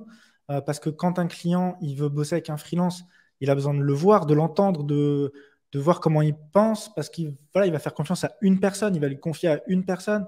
Et donc, et puis tant qu'à faire, autant travailler avec des clients qui nous inspirent. Donc, du coup, autant communiquer qui on est, comme ça, on va attirer les clients avec qui on a envie de bosser. Donc, forcément, tu dois te former là-dessus. Tu te formes, oui, à Instagram, mais pas que. Tu vois, moi, j'avais des clients qui trouvaient aussi leurs clients sur LinkedIn. Et puis après, t'apprends tout ce qui est automatisation, tu vois, justement, les tunnels de vente pour la prestation de service, avec la prise de rendez-vous, etc. Donc, en fait, là, je fais ce que je kiffe le plus, c'est-à-dire faire du marketing. Et c'est génial, en fait, tu vois, donc Hmm. j'adore ça. Grosse claque quand tu passes ce cap des 10 000 € par mois, ou comme tu vas lâcher le done for you, tu vas quand même dire, attends, c'est pas encore fait, c'est pas fini, je suis pas encore setup, qu'est-ce qui va se passer? En fait, franchement, je sais pas, mais à l'époque, genre vraiment cette période-là, j'étais un peu dans un stade d'euphorie en mode, OK, en fait, tout est possible. I am a Euh, champion! voilà, I am a champion. Là, je commence à être dans un réseau où je vois plein d'exemples de gens qui arrivent même beaucoup mieux que moi. Et je me dis, en fait, moi aussi, je vais le faire, quoi. Tu vois, dans ma tête, c'était là, c'est mon tour maintenant. En fait, ça y est, je prends ma place et je vais y arriver C'est et quoi c'est bon. l'objectif? Est-ce que tu avais un objectif financier? Est-ce que tu avais un objectif de réussite? Est-ce que tu avais une vision d'entrepreneur qui t'inspirait? Je l'ai eu après ça. Je l'ai Ok, eu après parce que moi, à cette époque-là, je croyais que quand tu gagnais 10 000 € par mois, ta vie, elle changeait. ok. Tu vois, je pensais que quand tu gagnais 10 000 € par mois, donc tu vois, moi, j'avais Donc le c'était le cap de. goal. Le goal, c'était de faire 10 000. Ouais, c'était 10K. Tu vois, je me suis dit, si je fais même 100 000 à l'année, quoi. Je me disais, si je fais 100 000 à l'année, Ah, c'est c'est bon, énorme, ces six je change chiffres. de vie, etc. Sauf qu'en fait, une fois que j'ai eu ça, il n'y a rien qui a changé concrètement. Il n'y a pas grand-chose qui a changé. Tu as un petit peu plus confort, mais j'ai pas changé de vie du tout. Et donc, là, c'est là où tu te dis, attends, j'ai été capable de faire ça. Maintenant, qu'est-ce que je me fixe comme Comme objectif? objectif. Et tu vois, c'est ça qui s'est passé quand j'ai rejoint la tribu en avril 2021 ou mai 2021, où je suis venu vous voir, et je vous ai dit, en fait, là, ça fait 6 mois que je fais 10K par mois, et en fait, je sais pas comment en faire plus. Et en fait, j'avais compris que moi, comme dans ma tête, je voulais faire 10K par mois, bah, je faisais rarement au-dessus de 12-13K. Parce qu'en fait, pour moi, le goal était atteint et j'avais mis en place les actions qui me permettent d'atteindre Ce niveau de revenu, ce niveau de revenu-là. Et pas donc, un j'avais autre. compris que si je voulais avancer, bah, fallait que je fasse d'autres choses ou que je pense autrement. Hmm. Et Il à y a l'époque ce. aussi, je vois aussi une limite dans la méthode que je fais. C'est qu'en fait, ma méthode, elle est toute en organique. Et donc, je passe littéralement des heures par semaine dans la messagerie à discuter avec des gens. Et au début, j'adore ça. Et je recommande à tout le monde de faire ça au début.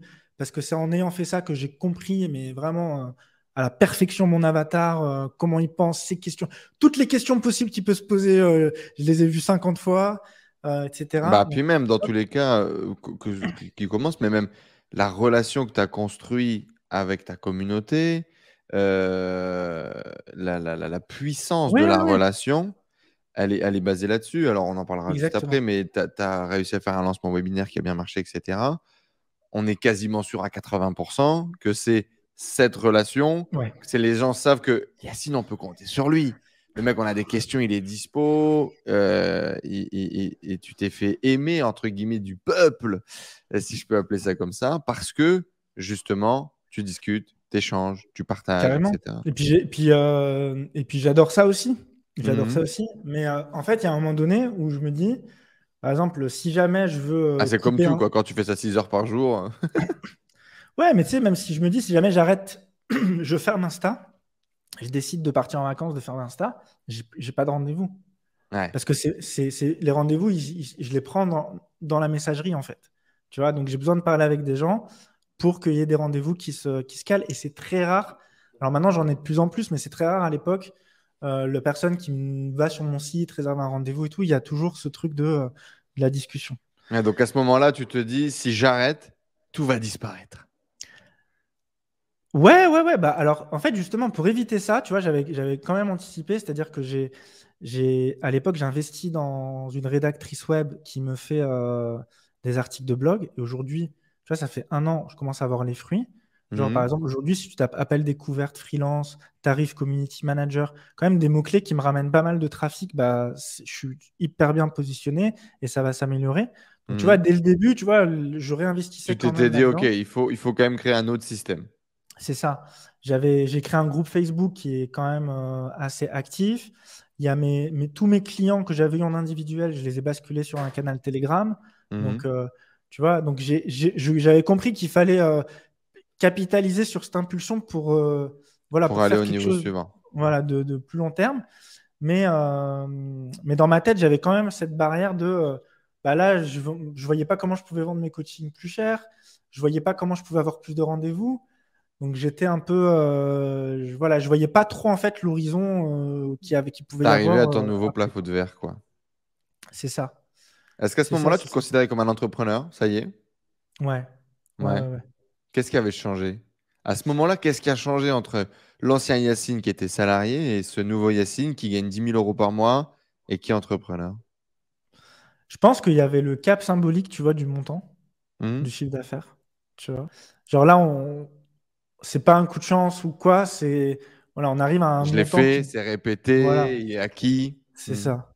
Tu vois, genre, moi, je m'étais toujours dit, si tu fais 100K dans l'année, tu as une vraie entreprise, tu vois. Je sais pas pourquoi, mais tu avais ce Mais montant-là. c'est bien sûr plein d'idées reçues qu'on a. Voilà, Hmm. c'est ça. Donc, tu avais ça. Et puis, en fait, le nombre de clients aussi. Tu vois, j'avais impacté beaucoup plus de clients qu'avant, c'était, voilà, de temps en temps des clients. Là, c'était beaucoup plus de clients. Donc, ouais. Et puis, là, je me rendais compte de tout ce qui était possible de faire. Et je me forme encore à fond. Je lis beaucoup et tout ça. Donc voilà, il y a ça. C'est quoi le prochain goal alors? Comment tu vas le casser ce plafond de verre? Qu'est-ce que tu vas faire? Dans quelle direction tu vas aller? Ouais. En fait, il y a plus, il y a deux, on va dire, il y a deux prises de conscience, tu vois. Il y a une première prise de conscience, c'est que je peux accompagner des gens en groupe avec le même résultat qu'un individuel. Parce que moi, j'avais cette croyance-là que pour que le client ait des résultats. Parce que moi, c'était comme ça que je travaillais en fait. Je ne voyais pas comment c'était autrement. J'avais des très bons résultats avec mes clients, mais c'était en one-to-one. Je me dis, est-ce que c'est possible en groupe qu'ils aient le même niveau de résultat? Et en fait, comment j'ai cassé cette croyance? Bah, c'est moi-même, en fait, en participant à des coachings de groupe et où je me suis rendu compte que la valeur, elle était énorme et que c'était possible d'avoir des résultats sans que ça soit forcément en one-to-one. Donc il y a eu ça. Et après, l'autre prise de conscience, c'était, tu vois, Comment tu l'as, j'avais cette première prise de conscience du travail en groupe? quand est-ce que je l'ai, c'est ça la question? Ou Ouais, comment est-ce que tu l'as? comment? Bah, c'est ce que je viens de te dire en fait, c'est que je participe à un Tu coaching de participes groupe. à un groupe Voilà, et c'est tu ça, vois l'effet du truc. exactement. Et je me dis, mais en fait, et à la Pourquoi limite, je pas? vois même des avantages en fait. Je me dis, c'est trop cool d'être dans un groupe en fait. C'est même des fois, c'est mieux qu'un individuel. Enfin voilà, il y a des trucs cool aussi là-dedans. Donc tu vois, Et je avant, casse tu aussi n'avais ce jamais acheté des programmes de groupe? Si, bah, le premier coaching que j'avais fait, dont je t'ai parlé en 2019, c'était en groupe. D'accord. Mais C'était à en ce groupe. moment-là, non, t'as pas le déclic. Ouais, C'est en non, 2020, 2021, c'est ça. boum. Ouais, Tu es c'est ça, client c'est d'un ça. truc et le truc te dit, ben, pourquoi pas moi, quoi, finalement. Comme dans pas mal de prises de conscience que tu vas vivre, hein, à chaque fois, c'est souvent ça. C'est, OK, bah, lui, il le fait. Ouais, ça a l'air de marcher. Pourquoi pas moi? Ouais, c'est ça. C'est ça. Tu le normalises complètement. Et l'autre truc, c'est, tu vois, à ce moment-là, j'ai accompagné à peu près 80. Là, on est à l'été 2021. Mhm. Donc là, tu vois, j'ai accompagné à peu près 80 personnes. Et en fait, il y en a beaucoup qui ont fait une formation en CM avant Mhm. et qui me disent ouais, les formations de CM, on était déçus. En fait, ils me disent soit euh, c'est pas à jour. Par exemple, ils me disent ouais, on nous apprend pas Instagram, tu vois. Alors qu'Instagram aujourd'hui, c'est le réseau social de référence. On me dit voilà, il y a 1 an, 2 ans de retard dans les formations. Ou alors on me dit bah en fait, le prof, il est calé en marketing, mais il a jamais eu de clients. Du coup, bah, c'est pas très concret quand C'est tu pas lui demandes comment crédible, faire. frérot. Ouais. Ouais, non, mais il me dit, il nous apprend un métier, mais après, quand on lui dit on fait comment un devis, il sait pas. Tu vois, donc des trucs comme ça. Et donc, moi, à l'époque, je suis très content parce que ça me fait une clientèle aussi, tu vois. Mais je me dis, putain, moi, je comprends pas ça. Je me dis, mais attends, les gars, ils payent une formation de CM. À la fin, ils devraient pouvoir Et puis être en cher en mesure plus de en trouver des général. clients, quoi. Ouais, C'est ouais, ouais, des ouais, formations carrément. qui sont complètes dans des grosses boîtes ou dans des gros organismes de formation. Et c'est des formations qui sont entre 2 000 à 4 000 euros, des choses comme ça, quoi. Exactement, c'est Hmm. ça. Et là, à ce moment-là, je commence à en parler à des gens et je dis, ouais, si ça se trouve, je vais lancer une formation pour devenir CM. Tu vois, au début, un peu pour tester, quoi, pour voir la réaction. Et tout le monde me dit, ah, mais carrément, en plus, toi, tu as la légitimité, etc. Alors, je sais très bien que c'est pas parce que les gens te disent, ouais, ça va marcher ou vas-y, qu'ils vont acheter après. Mais Mhm. quand même, je me dis, ça m'encourage d'aller là-dedans. Et donc là, pendant l'été, euh, je me dis, OK, je vais lancer la formation de devenir CM. En plus, dans la tribu, on en parle, vous m'encouragez d'aller là-dedans. Il y a plusieurs défis, c'est que c'est une autre cible. Donc là, moi, j'accompagnais quand même des entrepreneurs. Voilà, ils sont au début, mais ils ont déjà cette prise de conscience qu'ils veulent bosser à leur compte. Là, ça voudrait dire aller voir des gens qui sont plutôt salariés, qui veulent faire une reconversion professionnelle. Donc, ils doivent apprendre un nouveau métier, mais en plus faire le switch de salarié à entrepreneur. Donc, tu vois, c'est vraiment aller sur une toute autre cible. Bah, c'est le Et Yacine qui n'a pas encore eu le déclic ouais, c'est ça. C'est qu'en fait, tu vas encore plus tôt dans dans ton histoire. dans l'histoire, ouais, exactement, dans la prise de conscience.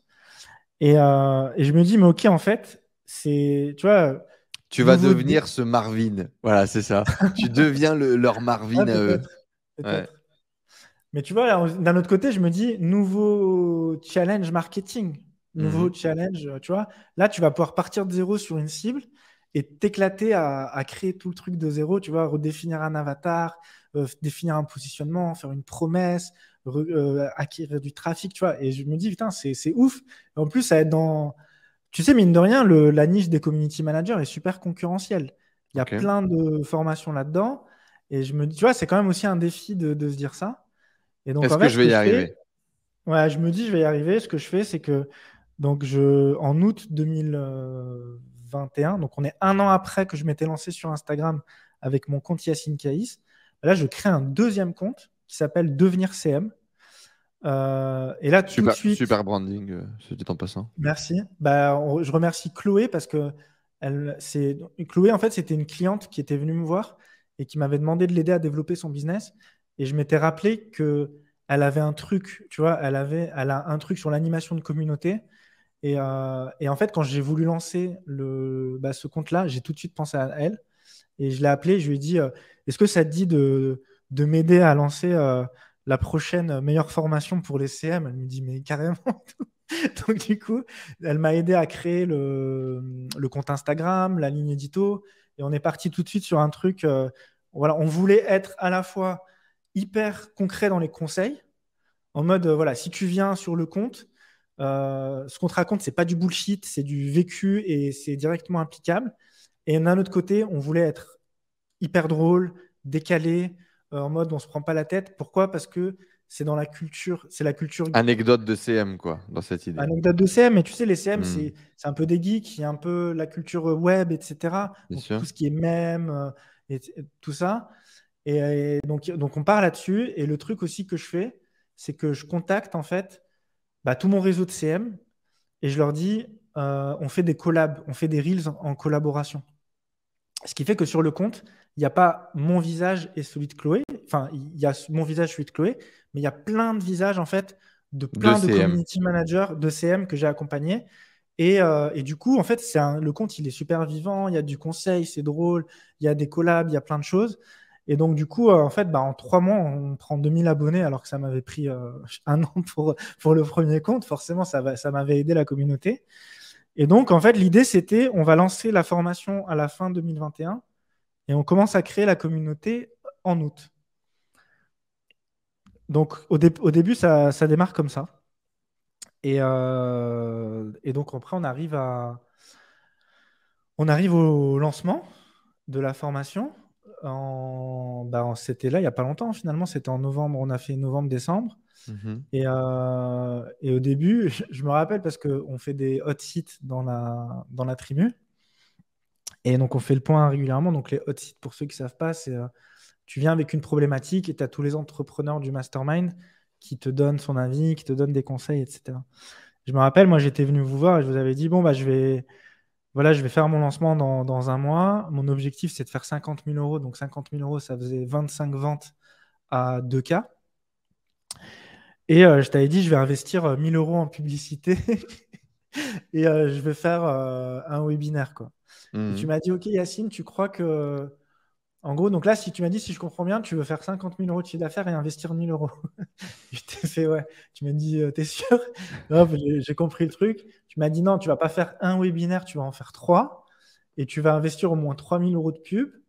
Et en fait, c'était logique parce que dans mon audience, j'avais a priori des CM qui étaient déjà lancés parce qu'historiquement, c'était ma cible. Et là, Mhm. pour aller toucher ce nouvel avatar, c'était en fait ambitieux de se dire qu'ils étaient déjà dans la communauté. Et donc là, et là, je suis parti du coup sur un lancement de 1 mois et demi. Au final, tu as dépensé beaucoup plus que ça en pub, en plus. J'ai dépensé beaucoup plus que ça en pub et j'ai dépensé en pub, en prestataire, en outils, etc. Au final, c'est un lancement qui m'a coûté aux alentours de 10 000 euros. Sur le coup, ça m'a fait super peur. Mais en fait, d'un autre côté, je me disais, au pire, si ça marche pas, j'aurais payé 10 000 euros pour m'amuser, pour faire un lancement et voir ce que ça donne. Donc, j'étais prêt à les perdre, j'avais la trésor. Mais bon, t'avais toujours ce truc de te dire, ouais, Quand bon, tu vois et cet si- argent qui se dépense en publicité pour acquérir du lead, qu'il n'y a pas d'argent qui rentre ouais, c'est instantanément vu que tu ça, n'as pas encore fait ton webinaire, qu'est-ce que tu c'est ça. ressens? Comment est-ce que tu vois le truc? Quels sont les doutes qui viennent, etc. Ouais, ouais, t'es là, tu vois en plus, les paiements, les prélèvements, ils sont de plus en plus élevés, tu sais, avec Facebook. Donc après, tu sais, tu commences à avoir le prélèvement de 500 euros, 1000 euros sur ton compte. Tu fais, OK, bon, faisons confiance au processus. On fera le bilan à la fin, tu vois. On fera le bilan à la fin. Et donc là, on part sur une stratégie en organique sur Instagram, hyper agressif, en mode 3 posts par jour. Donc pendant 3 semaines, 3 posts par jour. Je prends du renfort en création de contenu avec d'autres CM pour avoir tout le temps du super bon contenu, etc. de l'acquisition payante en pub Facebook sur sur une page d'opt-in du webinaire. Donc Mhm. la promesse, c'est bah, en fait, deviens community manager freelance, apprends un nouveau métier et remplace ton salaire. En gros, c'est ça la promesse sur un programme de 4 mois qui démarrait en janvier à avril. Et au début, c'est compliqué. Ça part, au début, je me dis, les 25, on va jamais les avoir. Je me dis, si jamais on fait 10. Le Non, au premier, début, le lendemain du webinaire, je crois, c'est ça? Le lendemain du le webinaire, lendemain du tu fais webinaire, un je me audio, suis tu dit, dis, les gars, c'est c'est le bout ouais, du c'est monde. mort. C'est mort. C'est la merde. C'est la merde. Tu vois, je m'étais même dit, franchement, si j'arrive juste à rembourser mes dépenses, je serais content, tu vois. Et pourquoi? Parce qu'en fait, les premiers, donc en fait, les gens, ils font quand même un appel avec moi pour valider que, À la fin du webinaire, tu vends pas en direct, tu leur envoies voilà, sur un Calendly pour je vends sur un pouvoir calendrier. closer les bons C'est profils, ça. t'assurer que ça va bien se passer, etc. Voilà. Et en fait, je sais pas, mais les premiers profils que j'ai eu au téléphone, enfin voilà, ils avaient trop peur de se lancer en fait. Ils me disaient, je veux me lancer, et je me disais, ok, ça, en fait, j'ai mal communiqué ou c'est pas, voilà, ils sont pas prêts, il y a un truc qui va pas. En fait, le truc, c'est que, comme il y avait 3 webinaires, tu as toujours moyen d'optimiser. Donc en fait, le deuxième était mieux que le premier, le troisième était excellent. Et donc en fait, voilà. Et la conclusion de tout ça, c'est que du coup, après les 3 webis, si on fait le bilan, j'ai dû faire une cinquantaine d'appels. Et à la fin, quand on a clôturé, il y avait 37 ventes. Et du Énorme. coup, on avait largement explosé les 25. Et c'était un truc de fou parce que du coup, en fait, c'était énormément de travail. Et quand tu arrives au résultat à la fin, c'est comme si tu as joué à un jeu vidéo et tu as battu le boss final, quoi. Mhm. Concrètement.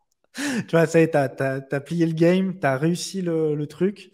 Donc, c'était une grosse, grosse satisfaction. Puis ça valide l'idée que tu avais au départ. Ça valide l'idée que tu avais eue T'as en réussi août. à l'amener au bout, quoi. Voilà, tu as réussi à l'amener au bout. En même temps, c'est une nouvelle aventure qui démarre parce que du coup, tu as 37 personnes qui t'ont fait confiance pour réussir leur projet de reconversion professionnelle. Donc, en même temps, tu as énormément de gratitude. Tu te dis, mais c'est ouf, ils m'ont fait confiance. Je vais tout donner pour qu'ils réussissent. Et voilà. Et donc, là, tu vois, là, on arrive il y a pas si longtemps parce que là, on est à fin d'année 2020. Là, on est en janvier 2022. La première promo, elle a démarré. Il y a de super retours. C'est à chaque nouveau live qu'on fait, on a plein de messages. Je dis on parce que du coup, pour accompagner 37 élèves, j'ai recruté 2 coachs avec moi. Donc, 2 anciens clients qui sont experts en community management. Et ça nous permet d'avoir à la fois du contenu métier sur comment on utilise les réseaux sociaux pour un Mhm. client, comment on lui apporte des résultats. Mais il y a aussi tout le contenu business de comment je monétise cette compétence pour trouver des clients. On leur donne des tutoriels sur tous les outils des réseaux sociaux. On répond à toutes les questions. On leur donne des exercices corrigés. En fait, si tu veux, j'ai regardé tout ce qui n'allait pas dans ce que me faisaient remonter les clients avant.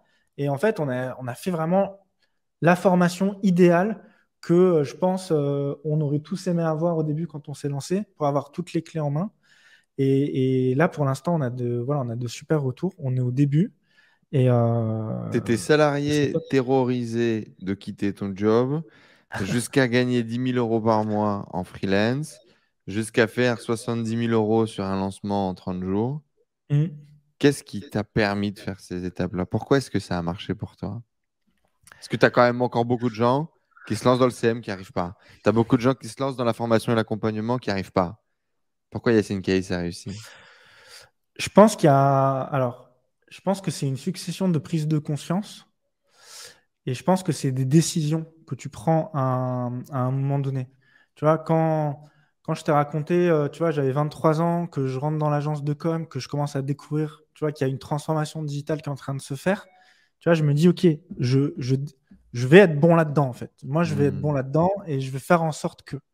Et pareil, tu vois, quand je me suis lancé sur Instagram, je me suis dit, OK, il y a du répondant. En fait, je vais être coach business, quoi. Ça y est, je vais le faire, en fait. Je vais accompagner des gens voilà. En fait, tu prends la décision, tu sais que tu sais pas tout, tu vas découvrir des choses, Mais il y a un moment donné, tu vois, ça part d'une décision de te dire, bah voilà, je vais le faire, quoi qu'il arrive, je vais le faire, et tu avances. Après, c'est énormément de rencontres. Ouais, Mais je on a pense, l'impression dans ton parcours, effectivement, tu parles quand tu t'es lancé sur Instagram, de faire des interviews, de rencontrer des gens, de discuter avec des gens, de ouais, construire la communauté.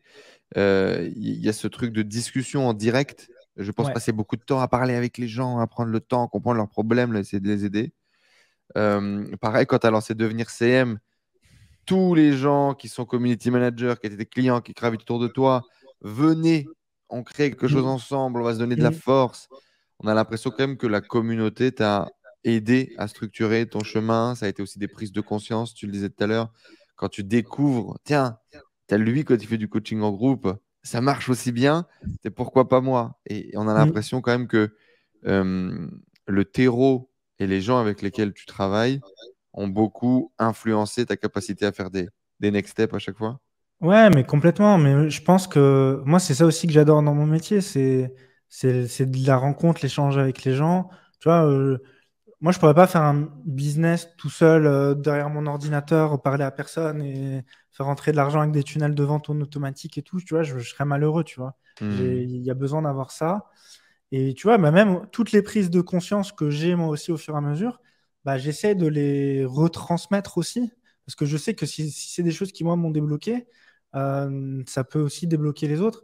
Je pense, tu vois, si tu me dis les ingrédients pour quelqu'un voilà, qui se lance et tout, je pense que se former tout le temps, mais c'est voilà, se former tout le temps. Moi, j'ai jamais arrêté de me former en marketing. À aucun moment, je me suis dit, ouais, c'est bon, j'ai 8 ans d'expérience en marketing, c'est bon, je connais tout, j'ai tout compris. Voilà, c'est qu'en fait, non, je veux toujours être meilleur, comment mettre les nouveaux trucs, etc. Et je pense que c'est indispensable aussi dans notre taf. Et ouais, et je pense je pense que les rencontres, c'est aussi, il faut être prêt faut être ouvert d'esprit en fait pour, euh, pour voir ce que les autres peuvent t'apporter et pour Hmm. connecter avec eux. Et je pense que c'est ça, voilà. 70 000 € en un mois, qu'est-ce qui se passe à ce moment-là? Quand tu arrives à débloquer cette espèce d'achievement, quand les ventes flowent autant, quand les gens te font autant confiance, quand ça close autant, Ouais. comment est-ce que tu te sens, ton niveau de confiance en toi, ton niveau de réalisation, ce palier financier qui explose, là, ton plafond de verre, frérot, tu Ouais, l'as c'est cassé fort, fort, fort. deux fois mon salaire annuel brut de quand j'étais salarié en un mois, quoi. Donc forcément, ouais. En fait, le truc, c'est que là, je me suis dit, ok, c'est cool. J'ai accompli le truc que je voulais faire. Genre, j'étais convaincu que c'était possible. Et le fait Mhm. de le faire, tu vois, ça, bim, voilà, c'est bon. Et je pense qu'à un moment donné, tu te dis, si je l'ai fait une fois, je peux le refaire. Tu vois, j'ai compris comment ça marche. Je peux le refaire sur cette niche, mais je peux le refaire peut-être sur une autre niche. Il y a, voilà, la recette que tu avais en théorie, tu l'as appliquée. Ça fonctionne. Et en fait, c'est hyper rassurant. En fait, ça t'amène aussi à un truc de sécurité, de te dire, bah, en fait, si vous m'enlevez tout ça, vous m'enlevez la communauté, vous m'enlevez On tout, je recommence. sais que je recommence et ça va marcher. Tu vois. Donc, ça te donne, ça m'a donné en fait une certitude aussi qui est top. Et cette certitude-là, bah, elle te permet de continuer d'investir, voilà, de vouloir encore faire d'autres projets, etc. Donc, non, franchement, c'est vraiment, ça, c'est cool. Ça, c'est cool. Qu'est-ce qu'on envisage après? Du coup, tu es revenu en France aujourd'hui, tu vis plus Ouais, entre-temps. à Ouais, Tanger. Euh, t'as eu un deuxième bébé, machin. exact. Euh, c'est quoi les projets d'un point de vue personnel, d'un point de vue professionnel? Vers quoi tu as envie de tendre? Comment est-ce que tu as envie de développer ta vie à partir de là? Ouais. Alors, ma vie en particulier, bah, l'idée, c'est que dès que les enfants seront un peu plus grands, parce que comme tu l'as dit, là, je viens d'être papa et donc j'ai un fils qui va faire 3 mois là. Hmm. Mais c'est que dès qu'ils sont plus grands, de rester basé en France pour que mes enfants profitent de l'école ici et Mhm. de pouvoir voyager le plus possible dès que c'est les vacances scolaires en Mhm. famille, de découvrir le monde, de faire découvrir aussi plein de choses aux enfants Mhm.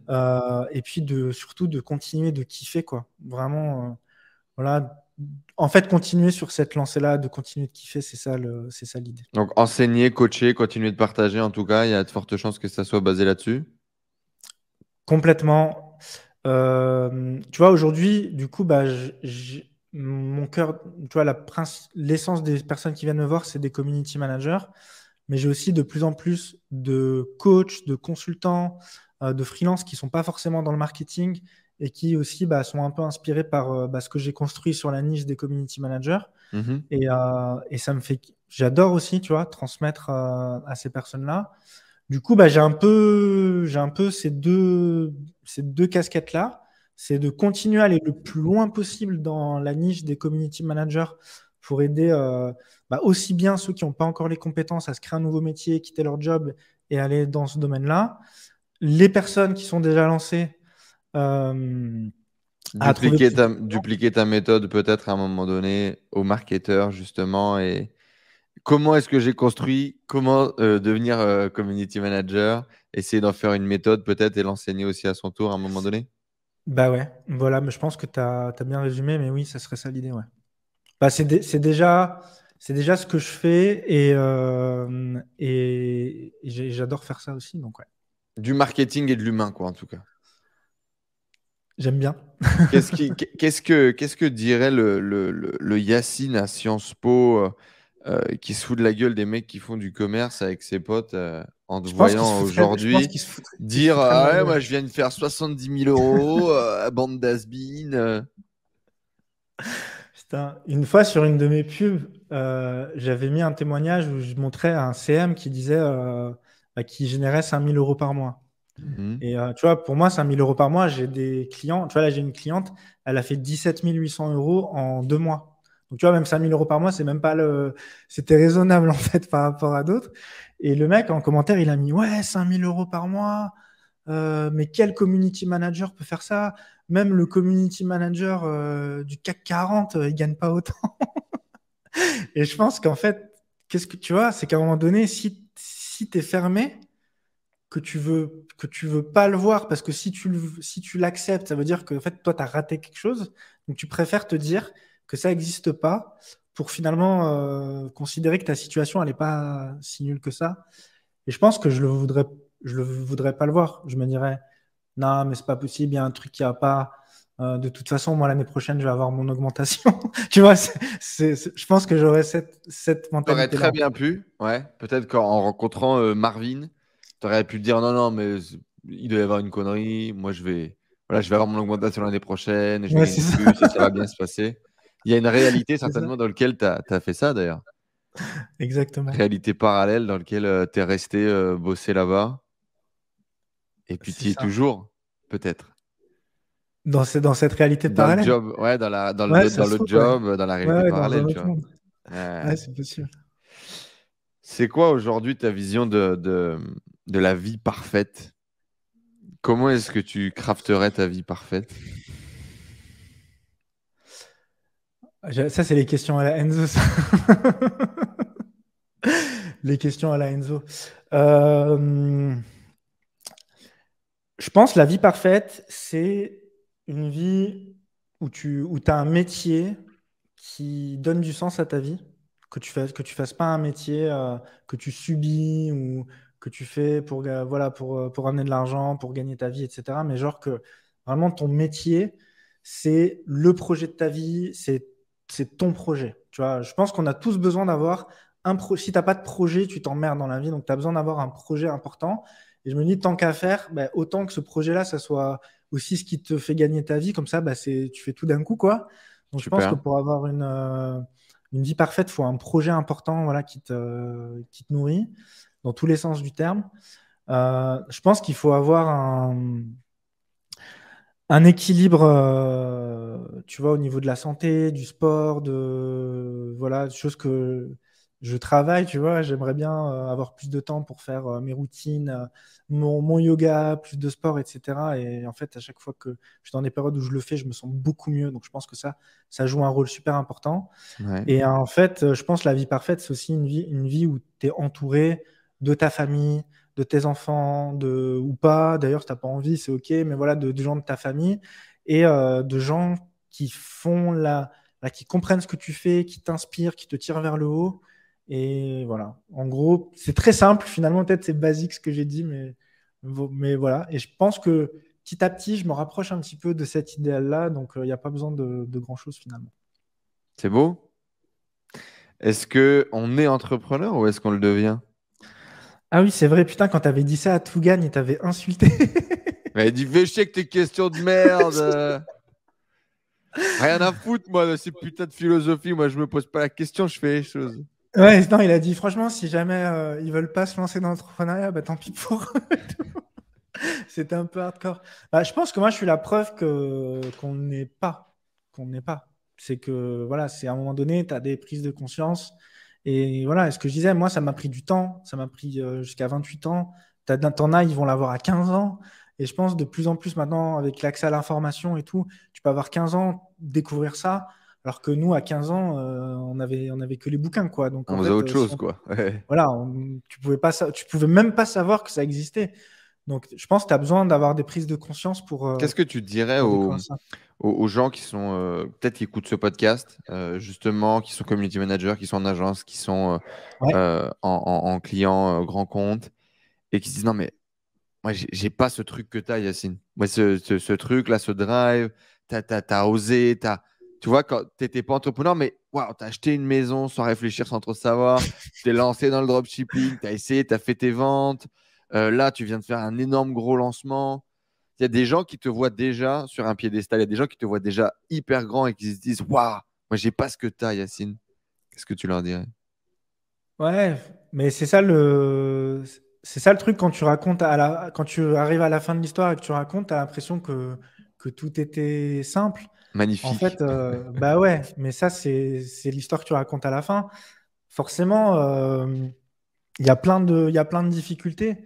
Mais à un moment donné, tu vois, c'est ce que j'expliquais tout à l'heure, c'est que j'ai fait le choix de me dire, est-ce que je veux rester dans le confort que j'avais, le pseudo-confort du salariat, mais au fait où j'étais malheureux, ou est-ce que je prends le risque de me lancer?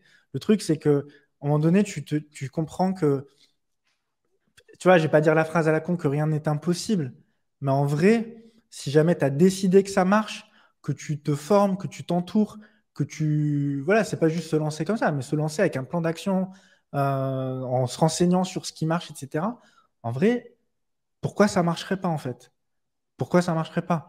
Donc, voilà, si vraiment tu as envie de le faire, si tu as envie de vivre ça, et qu'en fait, le seul truc qui t'empêche, c'est de te dire, bah, est-ce que c'est possible? Bah, en fait, décide que c'est possible et lance-toi, quoi. Et voilà, ça va le faire. Tu ferais une bonne vidéo Reels, ça pour TikTok, pour Si Instagram. la inspiration.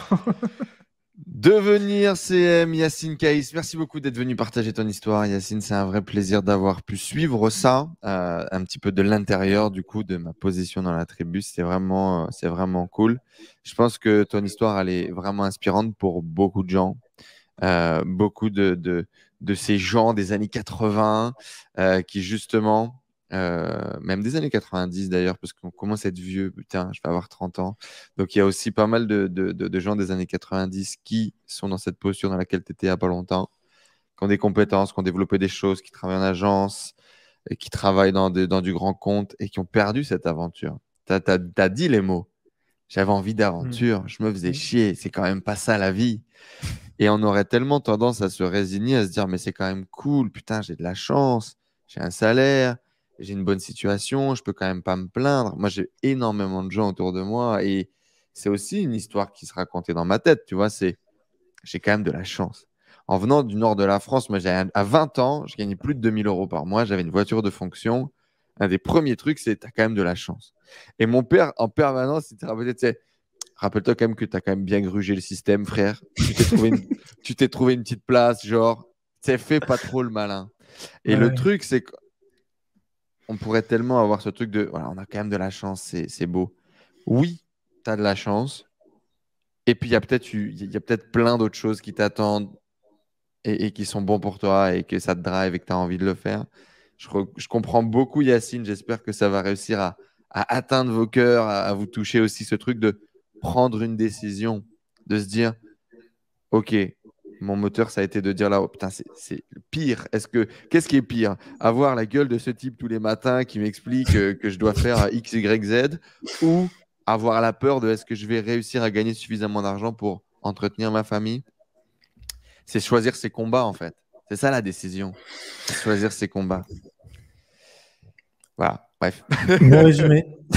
Merci beaucoup, Yacine. C'était vraiment très inspirant. Les amis, si vous voulez à votre tour développer des compétences pour devenir community manager ou faire développer votre business en tant que freelance ou en tant que community manager, je ne peux que vous recommander la bienveillance, les conseils, la présence et l'accompagnement d'Yacine.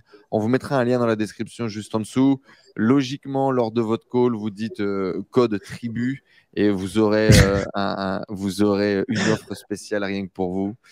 Yacine, tu sais qu'à chaque fin d'interview, on leur donne un petit code à mettre dans les commentaires pour savoir s'il y a des gens encore avec nous connectés au bout d'1h40. Trop bien. Du coup, qu'est-ce qu'on leur dit? Ok, le mot-clé à mettre en commentaire? Ouais, je pense qu'on va faire du référencement naturel, on va pas être fou et on va leur dire de mettre devenir CM, c'est trop chouette. Un truc comme ça. Vous mettez en commentaire devenir CM, c'est trop chouette. D'accord? Devenir CM, c'est trop chouette. Vous mettez ces mots-clés-là dans les commentaires juste en dessous. Comme ça, on saura que vous faites partie des vrais, que vous êtes les durs, que vous êtes les plus motivés, que vous êtes les gens qui ont pris la décision et que du coup, vous êtes encore avec nous sur cette interview. Bien évidemment, un like, un commentaire, un maximum de messages pour Yacine. C'était stressant pour lui de passer sur cette interview. Il nous le disait juste avant. Donc, envoyez-lui un maximum d'amour, mettez un maximum de pouces, like en l'air, des abonnements. Bien évidemment, 5 étoiles sur les plateformes de podcast. On a besoin de vous pour qu'il y ait d'autres gens comme Yacine qui me font kiffer en début d'émission et qui disent j'ai écouté tes trucs et un jour je me suis dit ouais, j'ai envie de discuter, d'être en podcast avec ce mec, de partager mon histoire, peut-être d'inspirer d'autres gens. C'est vraiment pour ça qu'on crée du contenu. Moi, j'espère que là, vous écoutiez Yacine, vous dites putain, je peux le faire en fait. Si ce type l'a fait, pourquoi pas moi? Que vous vous lanciez et dans 5 ans, vous veniez et vous dites frère, je viens de faire un lancement à 70 000. Je kiffe ma vie. J'ai réussi à me créer une vie sur mesure. Je prends des décisions et je kiffe comme ça parce que je suis persuadé que l'entrepreneuriat est le véhicule vous permettant de vivre une vie plus libre, plus riche et plus épanouie. Merci Yacine d'être venu partager ton histoire avec nous. Je t'en prie Enzo, merci à toi pour l'invitation. À très vite les amis dans une prochaine épisode. Yacine Caïs, devenir CM, c'est juste en dessous. Et à la semaine prochaine pour un prochain parcours d'entrepreneur inspirant qui a créé l'impossible dans sa vie. Ciao Yacine.